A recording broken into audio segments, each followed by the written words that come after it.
similar to her versions in Xrd, and we'll see in Strive in the near future. She does a little bit more straightforward, I would say. Yeah, much more to the point. You know, get your cards, use Force Break Puffball to get in if you need to force your way in, and get to the corner, because once Jam puts you in the corner, bad things happen. Of course, going against Zappa, one of the more notorious +R characters, and right on cue, making the commentator look smart. I appreciate that. Only get DP'd into a... Okay, now we're playing +R. That's what I was waiting. So, Zappa, of course, gets the random summons, can call the summon with his DP motion that's actually a quarter circle back.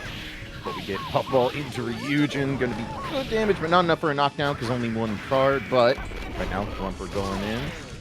There's the run-up DP. We get the dog now, and we immediately get the sandwich. Says, nah, I don't want no part of that. Backs off, and now Rumper, kaptinkillem with the knockdown. But again, right back and tossed out of the corner.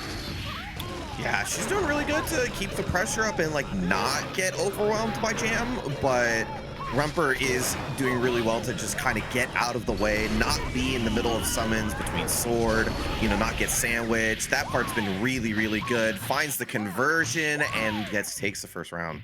Yeah, really nice awareness there. Playing against Zappa is kind of like playing against Faust. You know, you always have to be aware what item comes on the screen. Same thing with Zappa. You don't learn to fight one character when you fight Zappa. You effectively learn to fight 5 different characters, and knowing what you can and can't get away with is super important. Dive kick does get rid of the dog, but in true Zappa fashion, bring Puppo right back, go to the corner, and kaptinkillem, good skit. Gonna get the IK just enough. Wow. All right, that was fast. That's one of those interactions that you don't know off the top of your head, because this is a game where IK activations aren't universal. Yeah. Yeah, absolutely. No, some characters much faster than others.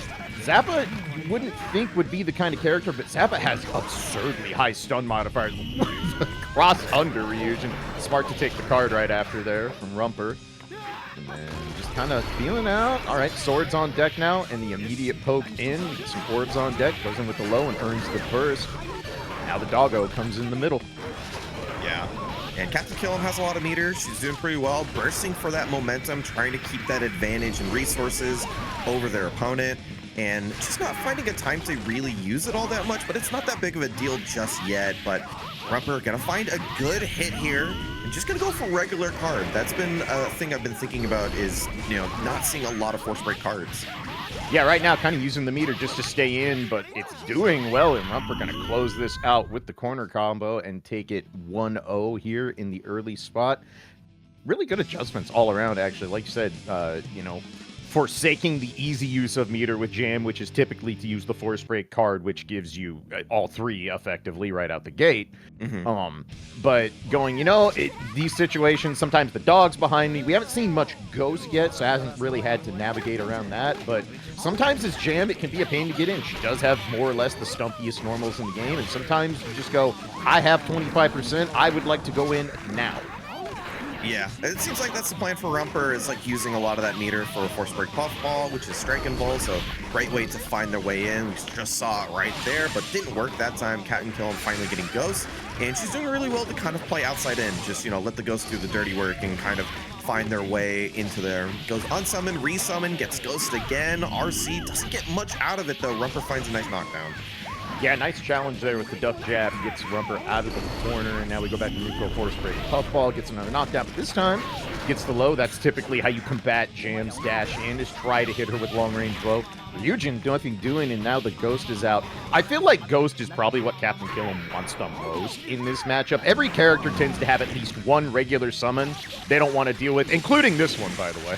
Yeah. So with but with Jam, obviously, she needs to get in to really do work, and Ghosts are probably the best keep-out tool Zappa has of the basic arsenal. Yeah, I'd probably say sort of Ghosts. Dog tends, like, Jam's normals are stubby, but they have good hitboxes, so it's pretty simple to snipe out Dog. But for the most part, I feel like Rumper's been approaching this pretty well, and it's looked pretty good. kaptinkillem definitely looked a little bit better when she got the Ghost, so trying to get out of that corner here, has the dog and kind of create that space. So that was really good. kaptinkillem recognized that they got that and tried to create that space out of the corner. Yeah, no, very nice use there. And Ghost come back. And right now, kaptinkillem pretty content to just kind of go, I'm going to make you find your way in. That's a you problem, not a me problem. But in the interim, just kind of poking away, letting the curse items do work. Nice air grab, kind of a hallmark of good Zappa players. But the Ryujin does get through. It's going to be real good damage. Manages to keep the corner, too. Looked like might pop out. So kaptinkillem opting to dead angle and does her in the corner. Nice challenge to keep the dog sandwich from happening in the corner, but not able to escape just yet. But force break puffball into the Gekkerin. Going to get the knockdown here. Try and finish it off with the jump jab. Not quite enough, though, but the air grab and the chase down, and now Rumper on set point. Oh, yeah, that's the first time they went for force break cards, and I think because it was like a round end situation. They needed one more combo. They had 50%, so they still had a force break puffball stocked. I think that was a really good closeout from Rumper. Yeah, no, really smart awareness. Nice, you know. One of the biggest keys, especially in legacy games like this, is maximizing resources. It can be much harder to maintain meter in +R sometimes. There's more meter penalties overall for actions and such, so you need to be cognizant of when you spend meter in this game, and using it properly is usually the difference between, you know, a round you win and a round you don't. But right now, back and forth here, kaptinkillem trying to stave off going down into losing bracket. Burst doesn't hit, but it does stop the Ryujin. But now kaptinkillem in the corner with no burst and not much resources to play with. Gonna get the full knockdown. Not quite enough to kill, but one more opening. Dead angle's baited. And the force break puffball gonna close it out, and Rumper takes it 2-0. Up over the years and such that people are just exploring other options. But instead of doing that, let's go back to a classic style XX matchup and have good old Soul Badguy taking on Axl. All right. Jordan versus nioru. Hopefully I'm saying that right. Last time I did TNS, saw Jordan go on a pretty good run. Got a solid soul, so curious to see what nioru has on deck here. And right now, earns the early start, but a counter hit 6P and now backed up to the corner.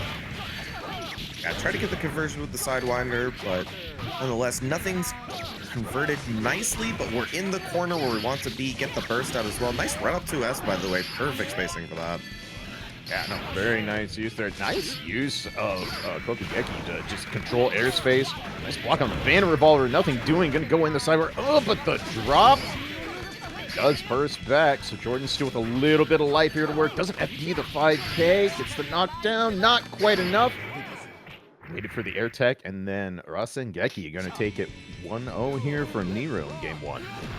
Yeah, good little wait there. Ooh, tried to send it on that one, making a hard read. Doesn't get too much out of it, and actually, Myrtle, after all said and done, is the one who gets a little bit more, gets the knockdown into the corner here. Goes for the double jump, trying to maybe bait that DP again. Oh, nice air dash, confirm. Almost gets the whole thing, but the jump back. Might have failed TK rope from Zeki there. Pardon me. Sidewinder drops. All right, Myrtle goes in, gets the wild throw. First Sidewinder, gonna go for another double clean hit, and that'll even us up at 1 game apiece. Yeah, maybe feeling their way into the Sidewinders. The other kind of issue of Soul playing maybe low pick rate characters is that, you know, this character has to do different Sidewinder combos for like every character. So it's like, now you're playing against a character you probably don't play a ton. It can get a little bit rough sometimes, but you start feeling it out if you've played enough of the game. Yeah, absolutely. I mean, it's FX. There's a lot of character-specific combos for all characters, but Badguy is especially susceptible to it because his key route is Sidewinder, and Sidewinder has a clean hit mechanic, and it's different on everybody. Just sends the drop in. I like it, and the TP kind of swinging now. We've loosened up a little bit. We're letting some moves rock. Now to 16, very nice. Earns the burst. Wow, nice confirming. Yeah, that's a sick pickup right there. I see you, Jordan. Right. Yeah, saves the meter. Yeah. Trying to find that last hit. And I do like that. Maybe you could have spent a little bit meter on that situation, but Soul does so well with that extra meter. A bunch of options to close it out. So yeah, that was good. Yeah, Soul, one of the characters, like, I don't need meter, but when I have it, I get infinitely more annoyed. Like, you're never that afraid of Badguy hurting you because he has extra meter. You're afraid of Badguy hurting you because he touched you. So the meter is just an added bonus at that point. So a lot of Badguys often opt to either use it as a, you know, a defensive mechanic, maybe a DP RC, or to just wait and do Gunflame FRC to keep some pressure up, stuff like that. Right now, ooh, the counter hit 6H. Yeah, Myrtle opts to burst. That was going to be a ton of damage into a bomber loop, most likely. Counter hit Gunflame and a burst back in return.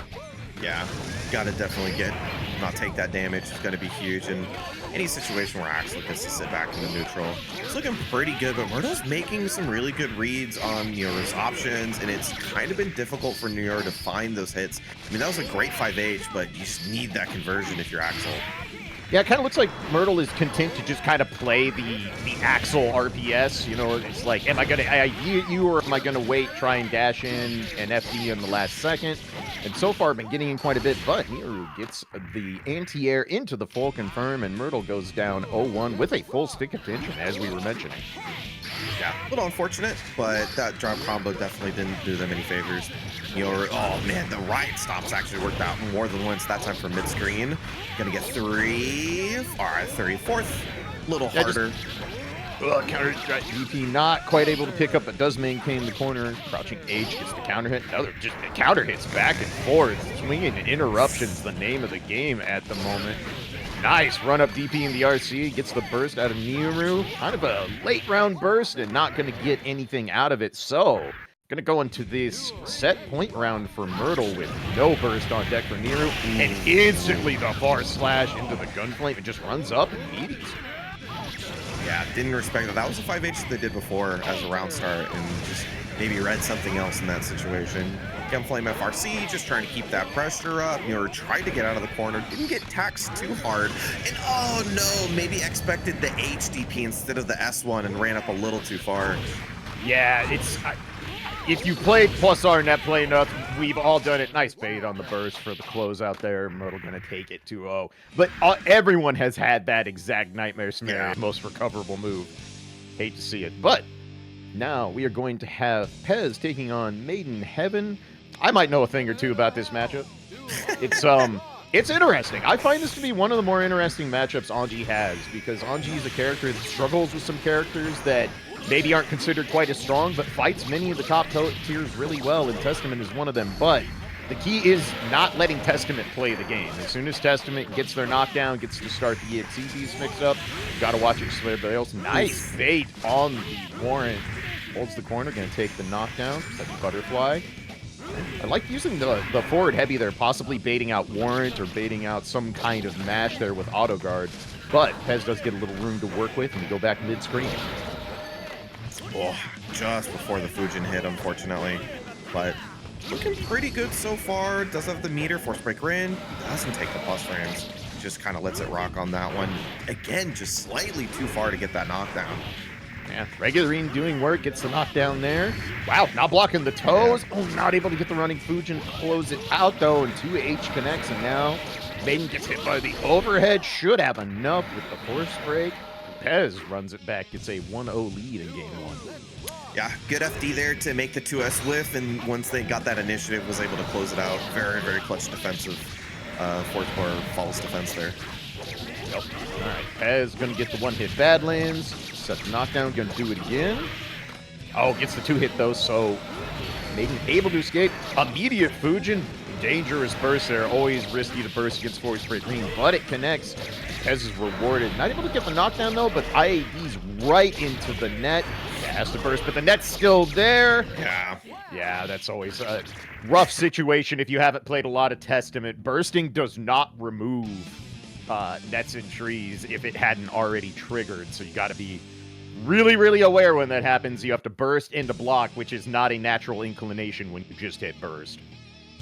Yeah, it especially can get annoying for the characters that have to, use their body with their movement. It's not like a character like Faust or Axl where they can throw a button from far away to clear. Anji has to be there to clear it, so it can get quite tough.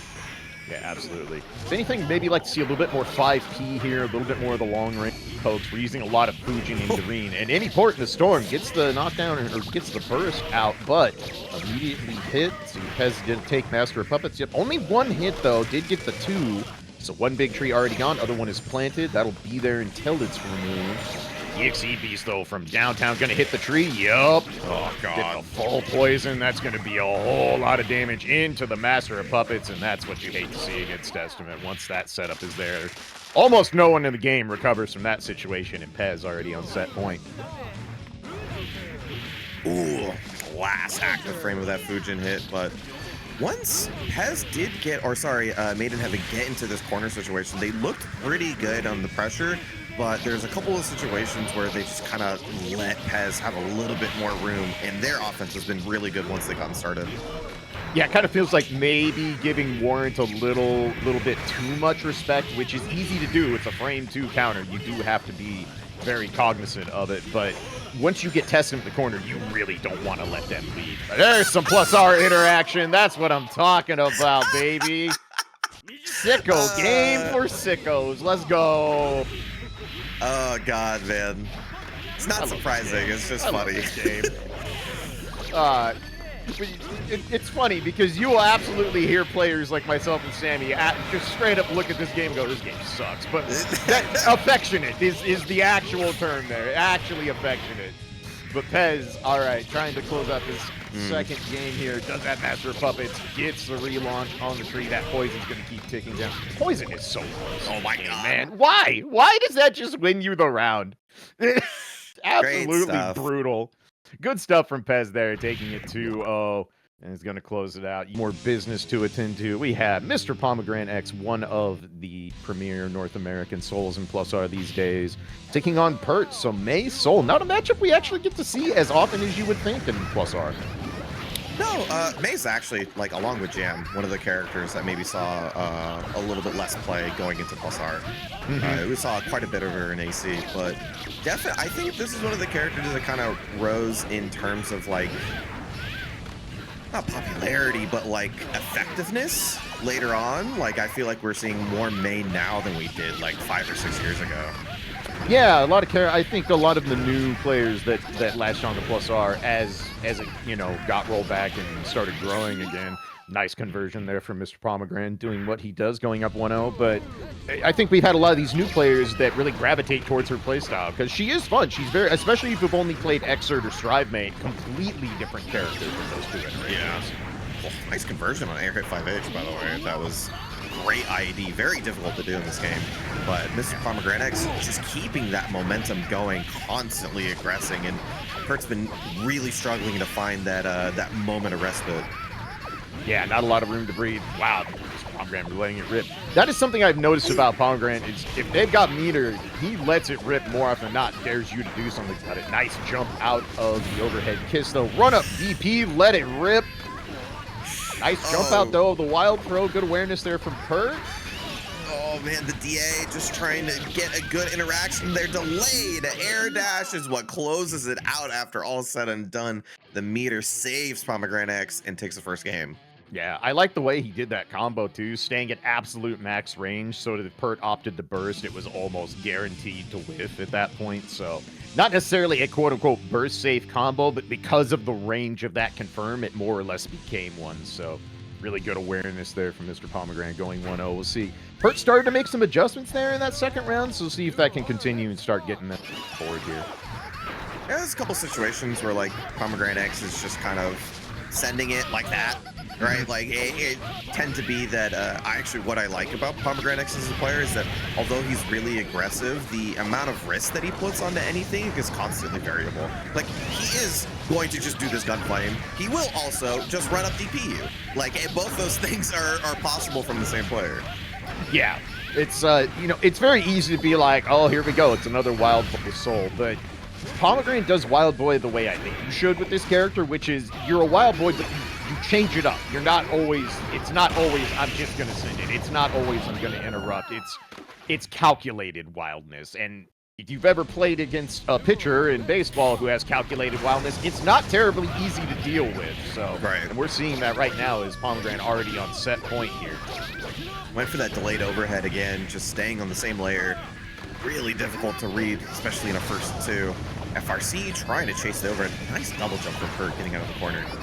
Yeah, we've seen some pretty good escapes by using Mei's jump. Of course, Mei has the fastest jump start up in the game. It's a very powerful tool. Nice confirm on the restive roll. Tried to bait that DP, but I think crossed themselves under and ended up getting clipped off to the side. Bait on the DA. Not much of a punish, but the delayed restive roll. Very nice. Going into corner. Trying to bait out anything with the short change Dolphin. Nice pickup, though, and Pert gets it back on the board. 1-1 here in game 2.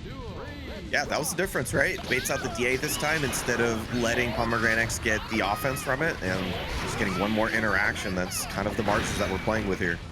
Yeah, I'm really liking the Pert's starting to hit the wall, the 5H. It is one of Mei's best buttons. It's an incredible keep-out tool, even against characters like Badguy. So right now, got the corner, and Pomegranate not being able to be quite as well, but nice stagger mash, jumps out of the overhead kiss. It's the wild throw into the full confirm. Not going to be massive damage because wild throw, but still, knockdown and escapes the corner. Wow, nice awareness. Another jump out, getting a lot of those from Pert already.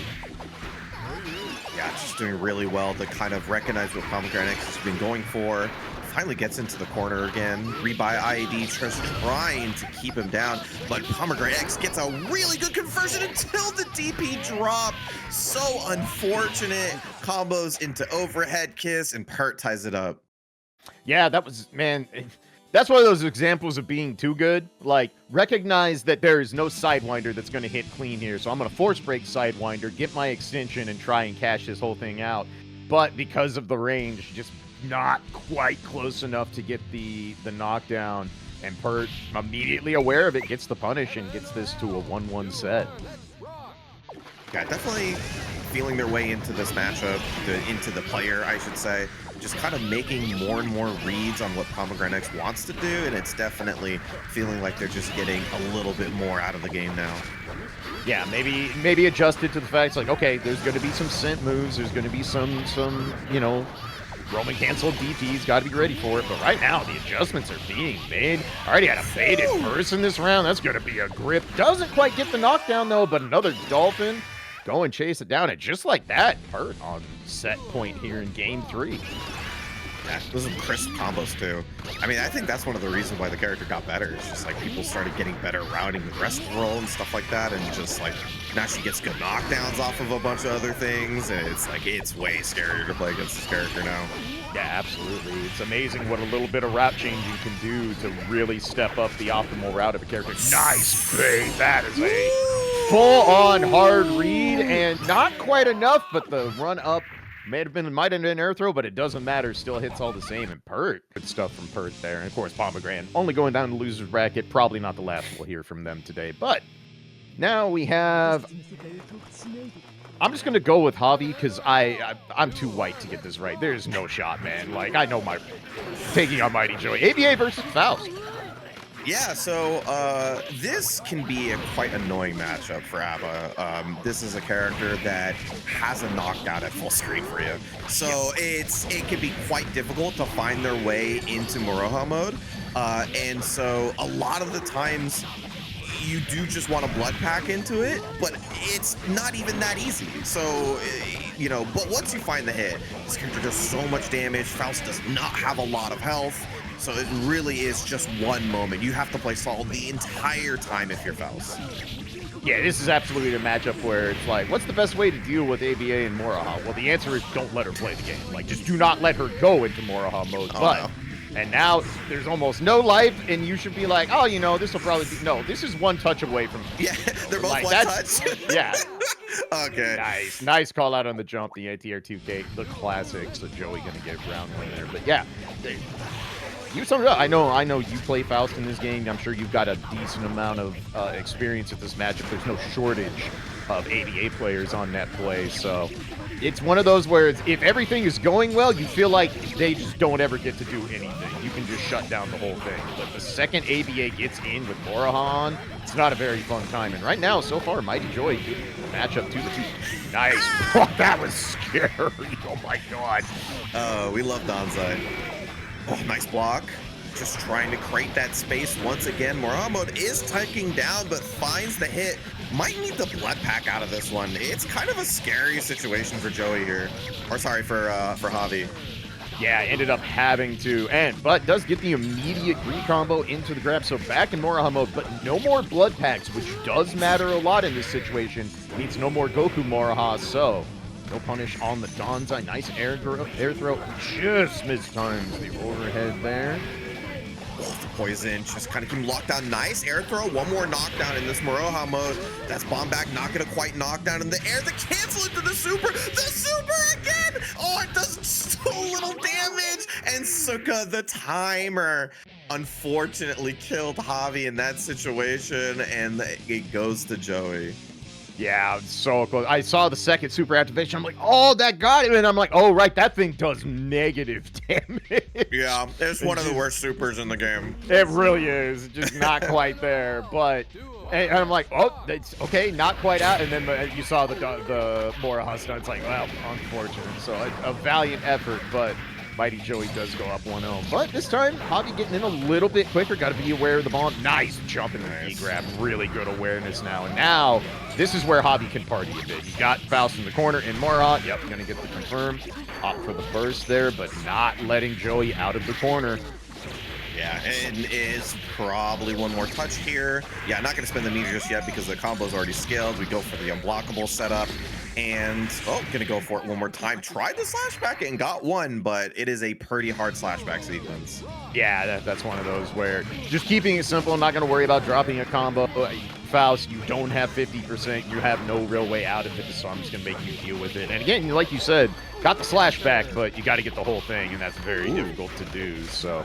But right now, Joey's looking pretty good. All right. Baits out the burst, so no Moroha, no burst yet for Javi, and already down to nothing, and not quite enough to finish there, but gets one more confirm, and Joey on set point. Just that's the textbook right there. Just no, you don't get to ever play the game. Yeah, it's generally what you want to do versus this character. You see Javi kind of struggling to find those moments to actually get into Moroha, where you see that they're even considering just blood packing, but like, yeah, this scalpel pull is just making it a nightmare. That's one knockdown already. When you just get into Moroha, it's tough. Yeah, no, that is not a trade you want to make. A blood pack to take a knockdown immediately in Moroha, but Javi gets in, Goku Moroha is activated, so you're going to see real big damage here, and what's going to be the play? Might have been looking for the burst or a drop, not sure, but the dead angle is going to eat a lot of that Moroha gauge. Meteor's locking it down. The bomb is there too. I have to be careful of it. Does jump out, but Moroha's almost out. It gets hit by the dust. And the mini Potemp for the celebration. Level games that you can play, and people do it so incredibly well that you could just be like, that's the matchup. What can you do? But people fight against it regardless. And two of the people who have been around here for quite some time here, Stone and Tmunny. These guys have been playing for so long in this game. You can see Stone actually like pretty much stream every other day at this point. Yeah. So let's see how this one goes. Johnny versus Haas. Yeah, my first time playing Stone in a tournament was in Reload, if that gives you any inclination of how old y'all are. But Tmunny, also a veteran at this point. Order Soul Johnny. This is an interesting matchup. A lot of Order Soul players will tell you they really hate this matchup, not necessarily because Johnny does something at neutral or anything that makes it that miserable. It's that combos don't work very well on this character for Haas, and it's a very unfun thing to try and figure out. You got to do a lot of truncating. You got to make some concessions in your combo routing. But as long as you can do what Haas does best, get in there, stay on top of them, use some plus frames, get a flame trap now and again, you can do some pretty nasty stuff. So far, Tmunny up 1-0, but Stone has the corner and earns the burst. Yeah, so looking pretty good so far, Stone, in the second game. What a 6K. Oh my God. You did not mean that. That was insane. Me, every time I get auto guard, the auto corrects itself the other way, and I'm like, damn, I'm so good at this game. Just what a genius I am. Those are the best feelings. Accidentally a genius. Gotta love it. Stone with the dead angle and a dead angle back. Tmunny says, I want the corner. Stone says, you can have it, but not in that way. So take me. Ooh, does not get the one-hit knockdown, barely. All right. Another dead angle down. We are spending a lot of meter to keep these characters off of each other. Nice confirm on the 5H. No meters or no stocks. Can't get a knockdown yet at level 1. Nice delay on the revolver. Not quite enough, though. Might have been able to OG, but didn't quite get there. So Stone with a little bit of breathing room. Trying to get any hit, but the Rocket says, nah, we're not doing that 6K nonsense again. So Tmunny up 1-0. Yeah, missing that Nkasu unfortunately hurt because I think that like they got the nice hit. They put Tmunny into the corner, but just didn't get that knockdown. And I'm not saying it's easy. Nkasus are very difficult, but like you know, they are clutch in the moment. Yeah, and it's one of those things like that is the difference between playing Johnny at the highest level and playing Johnny below it. You have to be able to get your Nkasus when they're available because that's so key. Once he gets the corner, he wants to hold it for the rest of the match, and that can be very hard to do without those knockdowns. So Stone obviously not going to be faltered very easily. Been doing this a long time, but does have to burn the burst a little bit early here. So Tmunny got that. He's pretty even on the life. Big charge up, has level 3 on deck already. Stone already down to 2 coins. Doesn't get to confirm there either. Now down to a single coin and going to get hit with the level 3. But no full knockdown there. Does escape, but Stone without a lot of resource to work. The double jump. Overhead. Nice use of the RC. What's the mix this time? Nice double overhead. That was filthy. That was actually gross. Yeah, I was like, okay, he's gonna side switch with and try to take the positioning. He just goes for cross up fuzzy. Like, come on, bro. What am I supposed to do? That's so good. Yeah, you know, just that basic thing you do in +R, the cross up F Shiki and just catching someone pitting down for a single frame. This game's easy, obviously. Tmunny going in base the burst. Right now, Tmunny is just kind of mauling the corner. Stone with nowhere to go. Does get out, uses the Divine Blade, but nice block. Tmunny runs up and just throws right back in. A little bit of a drop there, but gets the charge. Dead angles right back. And Tmunny just says, this is your home. You live here now. And mortgage rates are too high, bucko. You're not getting a new place to live. You're going to have to go out to the middle of the street, that being midstream. Tmunny just relentless chase down. My goodness. Tmunny said, nope, you don't get to leave. You are in my house, and I own this property. Oh, that's really, really good observation there. So, but up next, we are going to have Benfish taking on Soup. Soup, of course, become one of the premier Dizzy players in North America. Very, very strong. And his character is evil in this game. Why do you have an unthrow? Why? Why, Pachi? You thought that was funny? You think you're funny, my man? I'll find you. Anyway, Soup in the corner, getting the knockdown early on, and the Dizzy game begins, and this is a matchup you don't get to see a lot. Robo, I have seen more Robos of late. Gets the level 3, very nice. That's one way to get through the fish. But immediately, wow, it's dead angle to the corner day, apparently. I think we might have started something, Sandy. Yeah, I mean, and I think one of the things that Benfish is already showing is that the meter is really, really important in this matchup. Like, you need reversal, and that's just really, really good. You saw immediately Benfish, first opportunity they got the gold burst after they lost all their meter because of the super, immediately did it, because you need that meter so badly. Yeah, unquestionably. It's, you know, the fish don't just go away in this. You have to force Dizzy off of you by hitting her or finding a way to block long enough to make a escape. And that's really hard. As you can see right now, Soup, that's that guard bar absolutely cranked. But good defense. The FD puts it back in the corner. That guard bar is still really high, but a pretty innocent confirm. And the delayed get up is probably one of the better tools Robo has to combat that Oki, but doesn't do much if he can't escape the corner. Right now, Soup planning the bubble. Nice adjustment to make sure the Oki maintains, but gets thrown into the corner. Clutch throw there from Benfish. Yo, what is this defense? That was like 4 Dizzy sequences. He got hit like twice with like button knockdown, not even a full combo. This is crazy.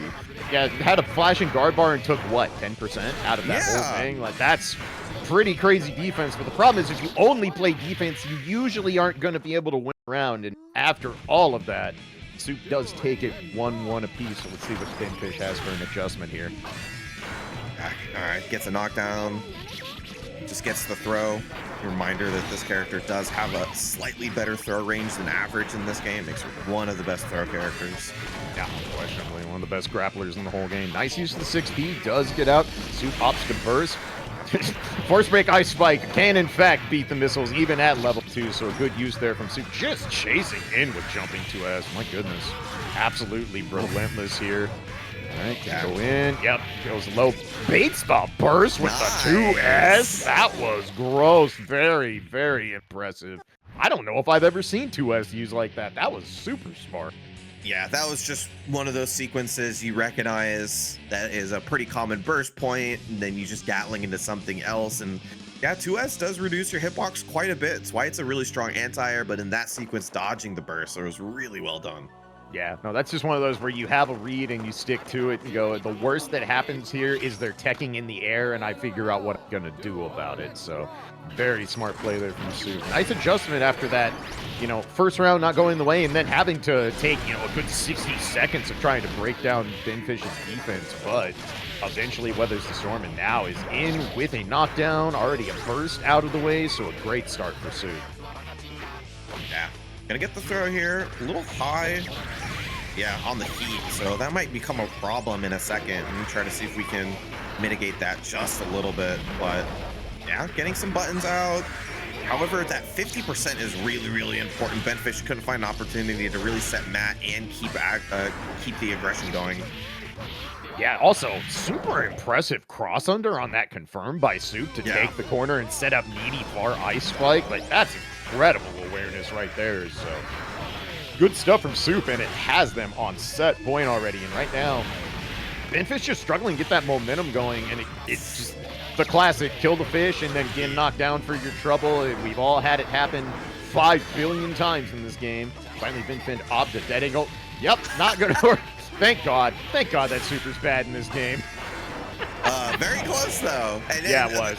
Fortunately, unfortunately, Soup loves using that super, so it's you definitely have to keep it in mind if you're playing against him. We did get the activation going, self-destruct on their way in 2 seconds. Can we get them locked down? We do find the hit. It's gonna scale the combo quite a bit, so we just go for the meter again, once again, and try to get those rockets out. Yeah, using all the meter to try and get the force break, hover around the bubble does, but eventually gets clipped, the bubble explodes. This is afterwards, because it is tough versus that character. Yeah, 100%. No, good defense like that'll take you far. Even though it didn't turn into a win, that goes very far. Speaking of players with some real defense, Jacob Pat's great at just somehow not getting hit and then this character, and that makes him a big old cheater. I just want to point that out. Baits the first early on, and yep, this looks like a testament round against Jacob Pat. I've played a few of these. They don't last very. Let you figure out why and get the confirmed. Does drop it, but anti-air 5D, because why not? I'm not happy with that interaction. Why'd he combo off of it? Shout outs to 2004 Columbia, Missouri Guilty Gear. Anti-air 5D the code. My God. Love to see it. Jacob Pat doing what Jacob Pat does, showing why Testament is not fun to fight in this game. Master of Puppets is on deck. Pert has nowhere to move. One is out. All right, one net already gone. Warrant does connect. You're out of the corner. Little in the work, but immediately caught by the EXE All right, Dolphin gets in, and yep, that's what you get for your trouble. You get botany along with some poison, and down to the chip and the far S. Like, if I sounded like I was calling inevitability there, it's because I know what inevitability looks like when Jacob Pat's on the sticks. Yeah, I mean, has won our biggest Guilty Gear tournament for +R 2 out of the last 3 years. And it took one of the other best players in the entire world to come from Japan and dethrone him. So it was was definitely, he's just absolutely one of the best players in the world at this game. And he's gotten better on top of which during those years, which is a scary proposition. Yeah, I feel like there should be laws against that. Like, if you're already winning the biggest tournaments we have, like, I think you should prohibit it. Like, it's like, okay, no more Shonen power-ups for you. That's enough of this. But Jacob Pat does not care how he feels or how we feel about it. Jacob Pat just wants to hit you with good old bad end loops into Master of Puppets. Yep. Get them both. And wow, this looks a lot like that first game. That's crazy. Oh my God, almost got the conversion, but the poison already ticking on Pert, and so it's doing the damage regardless of what you're doing. Finally tags him to clear it, but come on! Come on! The anti-air 2S whips and you fall into the tree. This character sucks.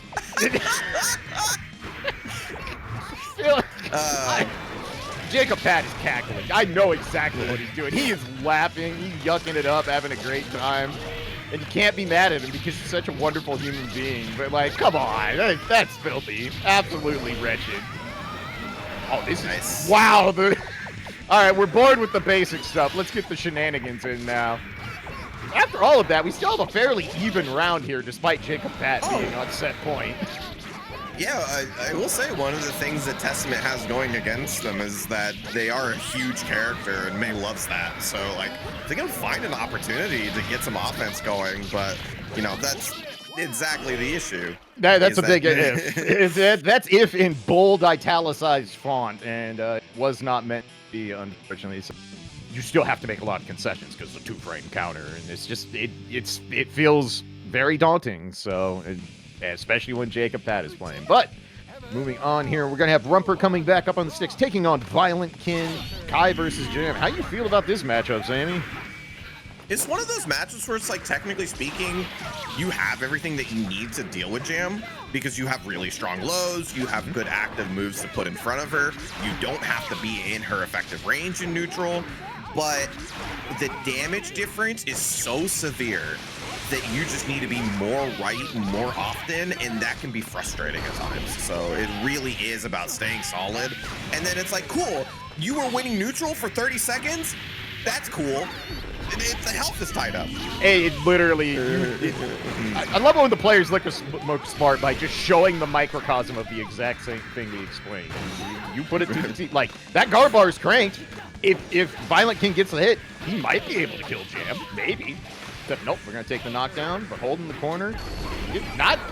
Almost no room to breathe, having to spin meter to get out, but the puffball escaped. Like, Rumper's hit Violent Kin, what, twice? 3 times, maybe? And nice. Violent Kin hits, I don't know, we're on touch 7, touch 8, and it's not going to matter. It's just not going to matter. I say it all the time. If Kai did even average +R damage in this game, he would be horrifying to fight. Like, absolute nightmare character. That, like, this character did get he does crank guard really well, but Rumper did really well to take a hit that kind of mitigated the damage quite a bit, right? Like, it was like 5 of 6, like, punches and kicks. So it was like, it cleared the risk, which is kind of what you want if you're Rumper. And that was like his one opportunity, I think, to close out the round.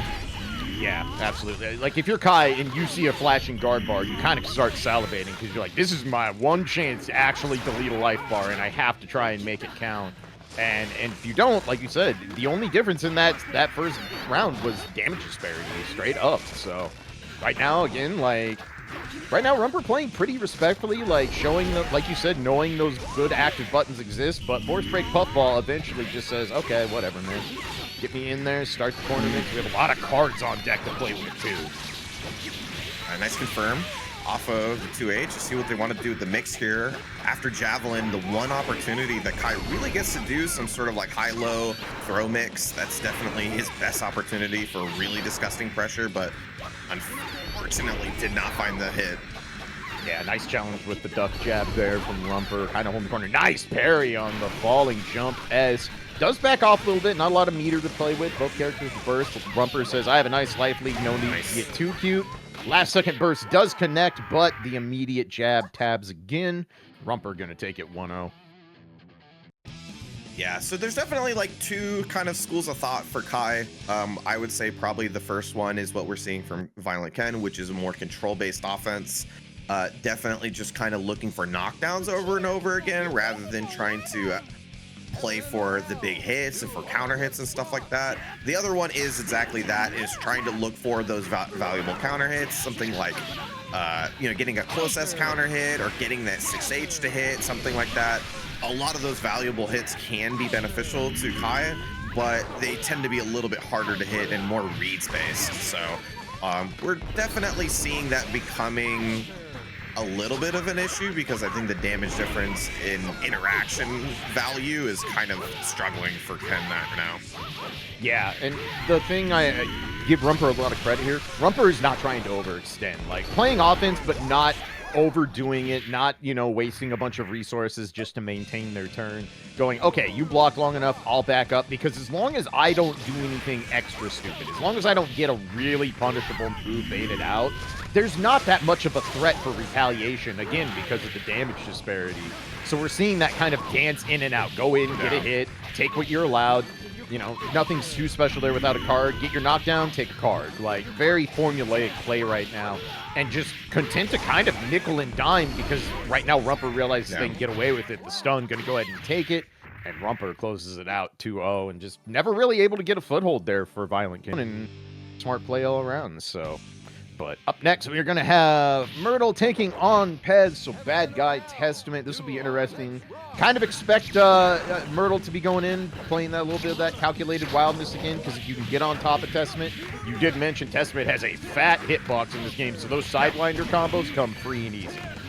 Yeah, definitely one of the characters you practice on is Testament, actually. Not just because you see so much of them online, but also because of that nice hitbox. So, gotta get the first big hit here. Should mention also, by the way, that Souls, I think, don't mind the matchup too much. Things like Gunflame being meaty is a very nice, easy way to deal with Warrant. And also, you just have Wild Throw, which means you can deal with that in a different way as well. We see it right as I call it out. Finds another hit, and Myrtle's gonna close it out.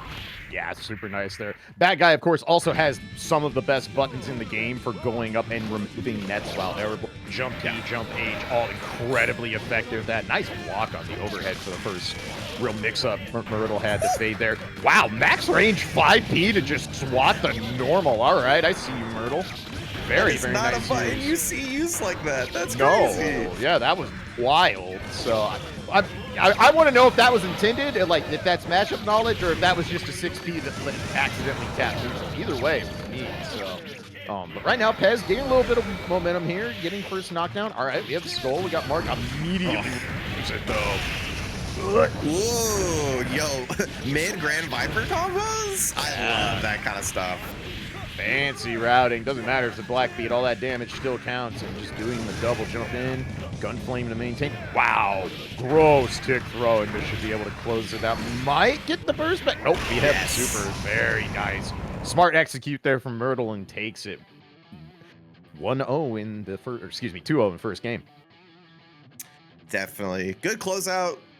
Had the Force Break Tyrant Rave as it's really, really good ender because it has a fantastic hitbox.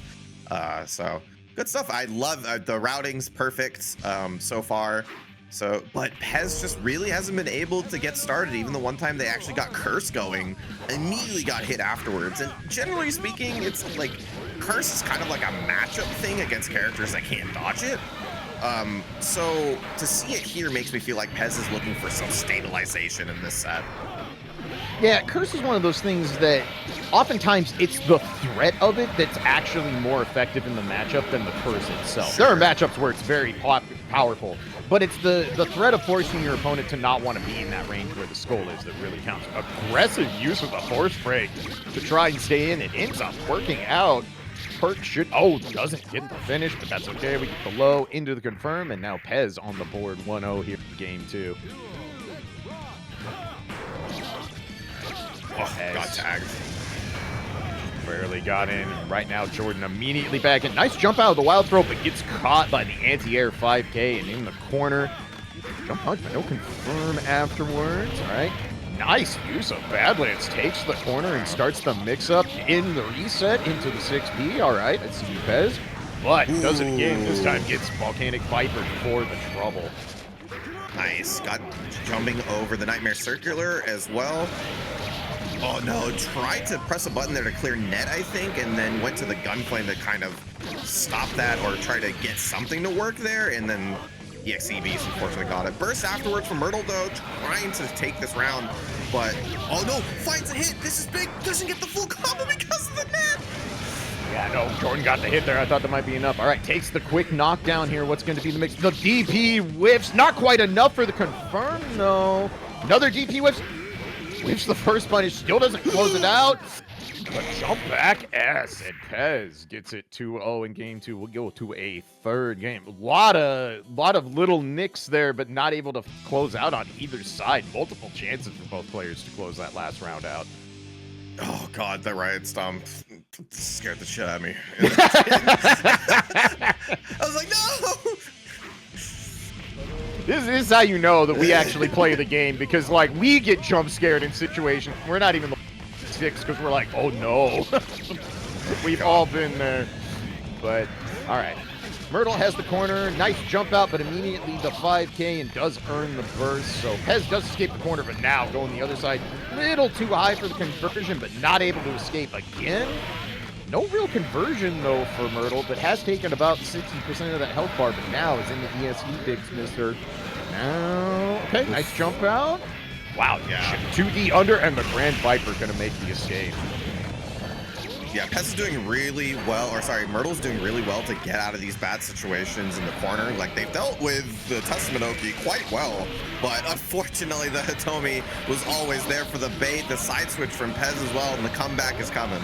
No, doesn't get the full combo. The DP, he canceled it into another DP. Yeah, sick awareness, gets confirmed. The warrant does get out of the corner. Opted to burst there. DP is baited, tried to punish you early, but gets it anyway. Not able to close it out, though. Good defense from Myrtle. Jumps out, trying to get it. Oh, wow, the falling volcanic Viper. Says, all right, you know what, Bet, let's end this round right now. Myrtle gets the set point on the falling last second air volcanic Viper. Very nice. Pez gets the confirmed. Nice block on the overhead again. Right Stomp has been getting Myrtle out of a lot of situations here. So far hasn't really gotten punished, but the air grab from Pez kind of just lets Myrtle escape there, though, and now is back in the corner. Gets hit by the volcanic Viper, opts to burst, and Myrtle now corners himself. Yeah, unfortunately gets hit trying to find their way out here, and nice. Yeah, once again, using that right stomp really well. It's first frame airborne, so it does have some use in these Oki situations. Yeah, absolutely. Very smart use there to get out. That's one of the keys against Testament, is figuring out how you can navigate DB stuff without having to do heavy commitment or resources. But the throw, Myrtle opts to burst, wants to try and close this out by holding the corner. Doesn't get the confirm, but the next far S is good, and now we go to final game, final round. Yeah, and once again, Myrtle just kind of looking for that opening, but getting out way more aggressive than game one.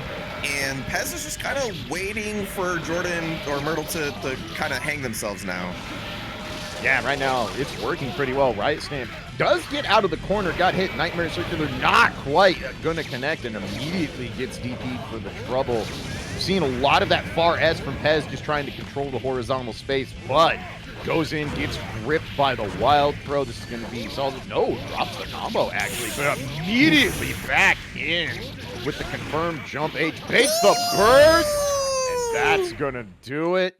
Great burst read from Myrtle. Great awareness there, and closes it out. First, like, big tournament that they wanted to get into, and it also had a good pop bonus. So it was like, you know, this is their kind of starting ground / there's tests right before the big show. But we're gonna get into this one. We got mightyjoey versus GGAC+R. This is gonna be a Testament versus Faust matchup, and I'll speak a little bit on it just really quick. Testament has great buttons for the matchup. He can actually aggress on Testament quite a bit in neutral because of it, but in this knockdown situation, very tough for Faust to get out. He doesn't really have really strong A.B.A buttons to mash out of bad situations, and for the most part has to rely on meters in order to deal with it. But GGAC+R finds the first hit and kind of rolls it, and then that's, unless you make a really good read, that's what it's gonna look like. Yeah, this is one of those where Faust kind of has to win a war of attrition. Like, lots of incidental pokes saw their jump H, you know, a casual far S, a scalpel pull that catches an EXED set, stuff like that. But it's hard to want to do that, because that often means using, you know, long startup buttons or stuff that's not terribly quick, and that enables Testament to set nets, to set trees, and that's not where you want to be as Faust. Gets the jackpot hit on the scalpel pull, and suddenly, just like that, Joey gonna close this out 1-1 apiece. I'm trying to do micro analysis here, and Joey's like, hey, by the way, I'm beating this man's ass. Nice crouching conversion, by the way.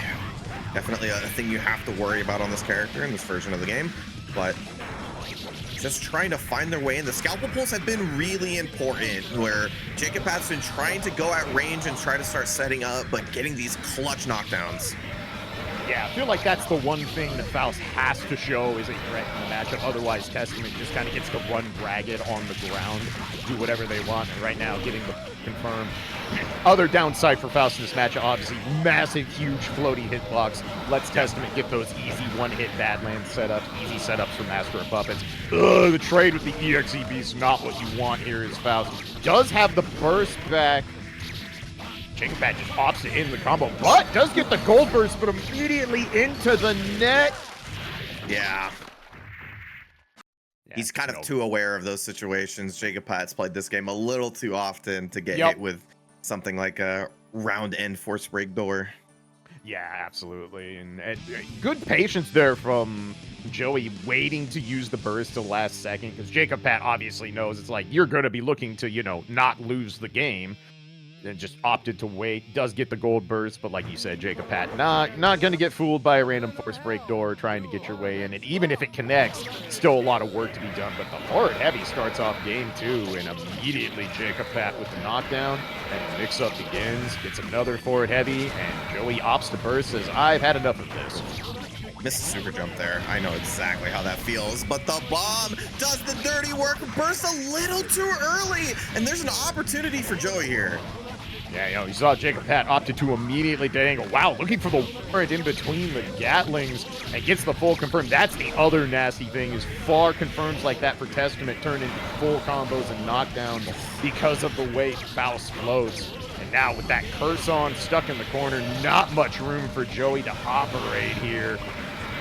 Just kind of stuck. Jacob Pat just polluting the screen, using the succubus, not giving much room to operate. Joey weathering the storm a little bit, and Mini Faust does get a hit, but still stuck. Wow, dead angle the wrong way in the throw, and Joey into the corner, though. Didn't get super jump. No! Oh, they bomb back, trying to use the bomb in order to lock them down for a little bit longer, but that definitely happens. This is a game with 0 buffer, and you will miss some input sometimes. Absolutely, yep. It's one of the hallmarks of this game. You can talk about a theory fight around all you want. They don't happen in games. So far, Joey's been, you know, Joey's not rolling over even when the rounds have gone bad. We saw this in game 1, game 2 here. Nice instant into the jumping 2K, and almost a mirror image of game 1. Like, kind of got just rolled over this round, and then it's just like, all right, I remember how to do stuff. How about I take round 2? So even up here, not going away easily. A little too high on the jumping 2K and gets cornered. This is not where you want to be. Nice. Yeah, gets the overhead round started. It's one of the things that Pat's really good at. He reads his offenses or his opponent's defense really well and changes up his overhead timing. Yeah, Jacob is so good at that, recognizing defensive tendencies or mash tendencies, and will adjust accordingly. And now we get the combo video action. Both Hitomis go off the poison. Nice tech grab, though, to stay alive, but the burst is whipped. And Jacob Pat gonna close it out 2-0. But if you leave them to their own devices, then the screen is now just a mess, and you have a real problem trying to do anything. So appreciate having your Faust insight here, because I definitely don't have that point of view on that matchup. I have auto guard. I just cheat. So, but Tmunny and Soup going in here in winners semis. This should be a really interesting matchup. Both players have been on stream already. Both look very strong, and both are consistent top 8 players in this game. Missile tech is broken. Really, really good throw. I think it's very underrated in a lot of situations like that. But gets the burst. That's the first win in a matchup like this, is trying to get that all-important mechanic out of the way and then get your offense rolling afterwards. Yeah, I like that. You see this more in +R, I feel, than other games. You see less burst in this game, because a lot of times it's just worth it to go, I want that thing gone. I want to know the next time I hit you, I get to hurt you. Nice hit there on the gun release. Nice confirm, and Tmunny going to take the first round here in our winners semis matchup. I think it's a little harder in this game, but I do also think you're right. Like, God, it's so much easier to play offense when they don't have burst. It really is. It really is. It's night and day. And especially against a character like Dizzy, like you said, it's like, once you get her knocked down, you don't want her getting back up. Like, she needs to be locked down and kept away for the rest of the game. Because if she gets away, then it's her matchup to play. get this exact situation right here. Nice flashback on the force break spear, though. I like it. And a good DP baits the burst, but a tech grab. Wow. Great awareness from Soup to get that grab tech. Stays on the offense, but stopped by the air DP. Okay. Gross. RC. Wow. RC into the low. I have never seen that. I would have got hit. I ain't gonna got it. Yeah, that was way more. I mean, that move is safe, so you tend to not see it RC'd. Wow. Hits the revolver over the 2D. But does have to air at B the flame. Oh, gets the air grab. What's going to be the mix? Wow. 5H. I don't know if that was a DP that got crossed over and turned into 5H, or if that was just a knowledge thing. I know these two play each other quite a bit, so would not be remotely surprised if that's no, I know what you're trying to do. So good anti-air. Soul 5 or Haas 5H is such an annoying anti. It's so much better than it has any right to be. And woe unto you if you get countered hit by it. Yeah, one of those where you're like, it makes you feel real dumb for getting hit by it because the screen freezes and the game tells you really loudly that you fucked up. Yeah, we don't have the Strive counter font on here, but it might as well. That's as close as it gets to the game. Right now, Soup just says, you know, I remember where Haas doesn't want to play and it's full screen. So what if I just keep you there until I get my knockdown? We start the mix. Wow, Gunblaze out of the corner gets the offensive advantage back, and Tmunny pressing a spinning meter, trying to maintain, but Soup does escape, but the chase down doesn't let the bubble come out. Tmunny without much life to work with, but Soup gets the confirm and is up 1-0 in game 2. Yeah, that was a really tough situation to be in, but still having some clutch defensive situations there for Tmunny, looking good nonetheless. Soup finds that first hit, and I think you mentioned it, right? Just like, let's play outside in. Let's the summons go first, and then we can follow them. Yeah, it's a luxury you have as a Dizzy player. You have a double air dash, you have incredible speed, and you have the kind of moves that let you convert at full screen and either take a knockdown or oftentimes just go in and play your actual offensive advantage from there. And Soup's kind of realized, as long as I keep Tmunny out, I can do what I want, but keeping Haas out and actually, you know, never getting on, having him get on top of you are two very different things. Tmunny with that aggressive dead angle. There's that crossover fuzzy again. Air dash chase down. Not going to get the knockdown because not enough charge for it. Wow, dashes up from the next county and throws, and Soup evens us up at 1 apiece. And Soup did that with 25% meters, so I think the fear of Ice Spike YRC kind of stabilized the moment was definitely a factor. Also, Force Break Spears, definitely one of those things that you have to worry about versus Dizzy. She can just throw that out relatively safely. So just using that, I think, to their advantage and getting that run-up throw. Yeah, Haas kind of has to play Graddies here. Wow, lets the charge break rip and holds the corner. Gonna get the grab. Soup opting to not burst so far either and just takes the knockdown. Wow, throw back into the corner. Now the mix begins. Yep, that gets rid of the fish. Wow, no punish, though. Yeah. And gets hit by the cross under. Okay. Overhead's going to connect. And Tmunny with a dominant life read right now, just trying to close out. Soup not going to use that burst, I would imagine. Yep, nice confirm on the end, though. That was some real reach. Oh, that was really, really good. That was not only just knowing that you got the hit, the right buttons to get that DP as well. Very nice. Yeah, very smooth. But Soup, wow, I'm sorry, Tmunny's down to 40%, and that's one way to punish the follow-up. Don't let them charge break, just go up and air grab them. Soup putting on a clinic with grabs right now, my goodness. Yeah, one of the best throwers in the game for that increased throw range, and gets a lot of value out of it on top of which. Nice, uses the day angle, gets the crossover, and now final game, final round here in which semis between Tmunny and Soup. Dash in 5H and then goes in and throws right after. But Soup opts to burst, needs to try and get out of the corner. Nice counter poke with the 2K. And gets the knockdown and sends it full screen. Empty low, gets the burst for that one. Once again, trying to get aggressive there, and Tmunny trying to close that space, but the force break bubble stops that. Yeah, Force Break Bubble's so good. It's basically like having a Faust item that just follows you, which is not a fun place to be against Dizzy. Oh, the very last bit of the active frames catches and keeps the corner. Soup not quite enough to close out, but just does the meaty after the fish. Catches the Force Break Fafnir, and Soup gonna take it 2-1. I feel like that was the fastest final game, final round set I have seen in a minute on Bin Fish. I'll be honest, I don't remember the last time I saw Johnny. It's been a while.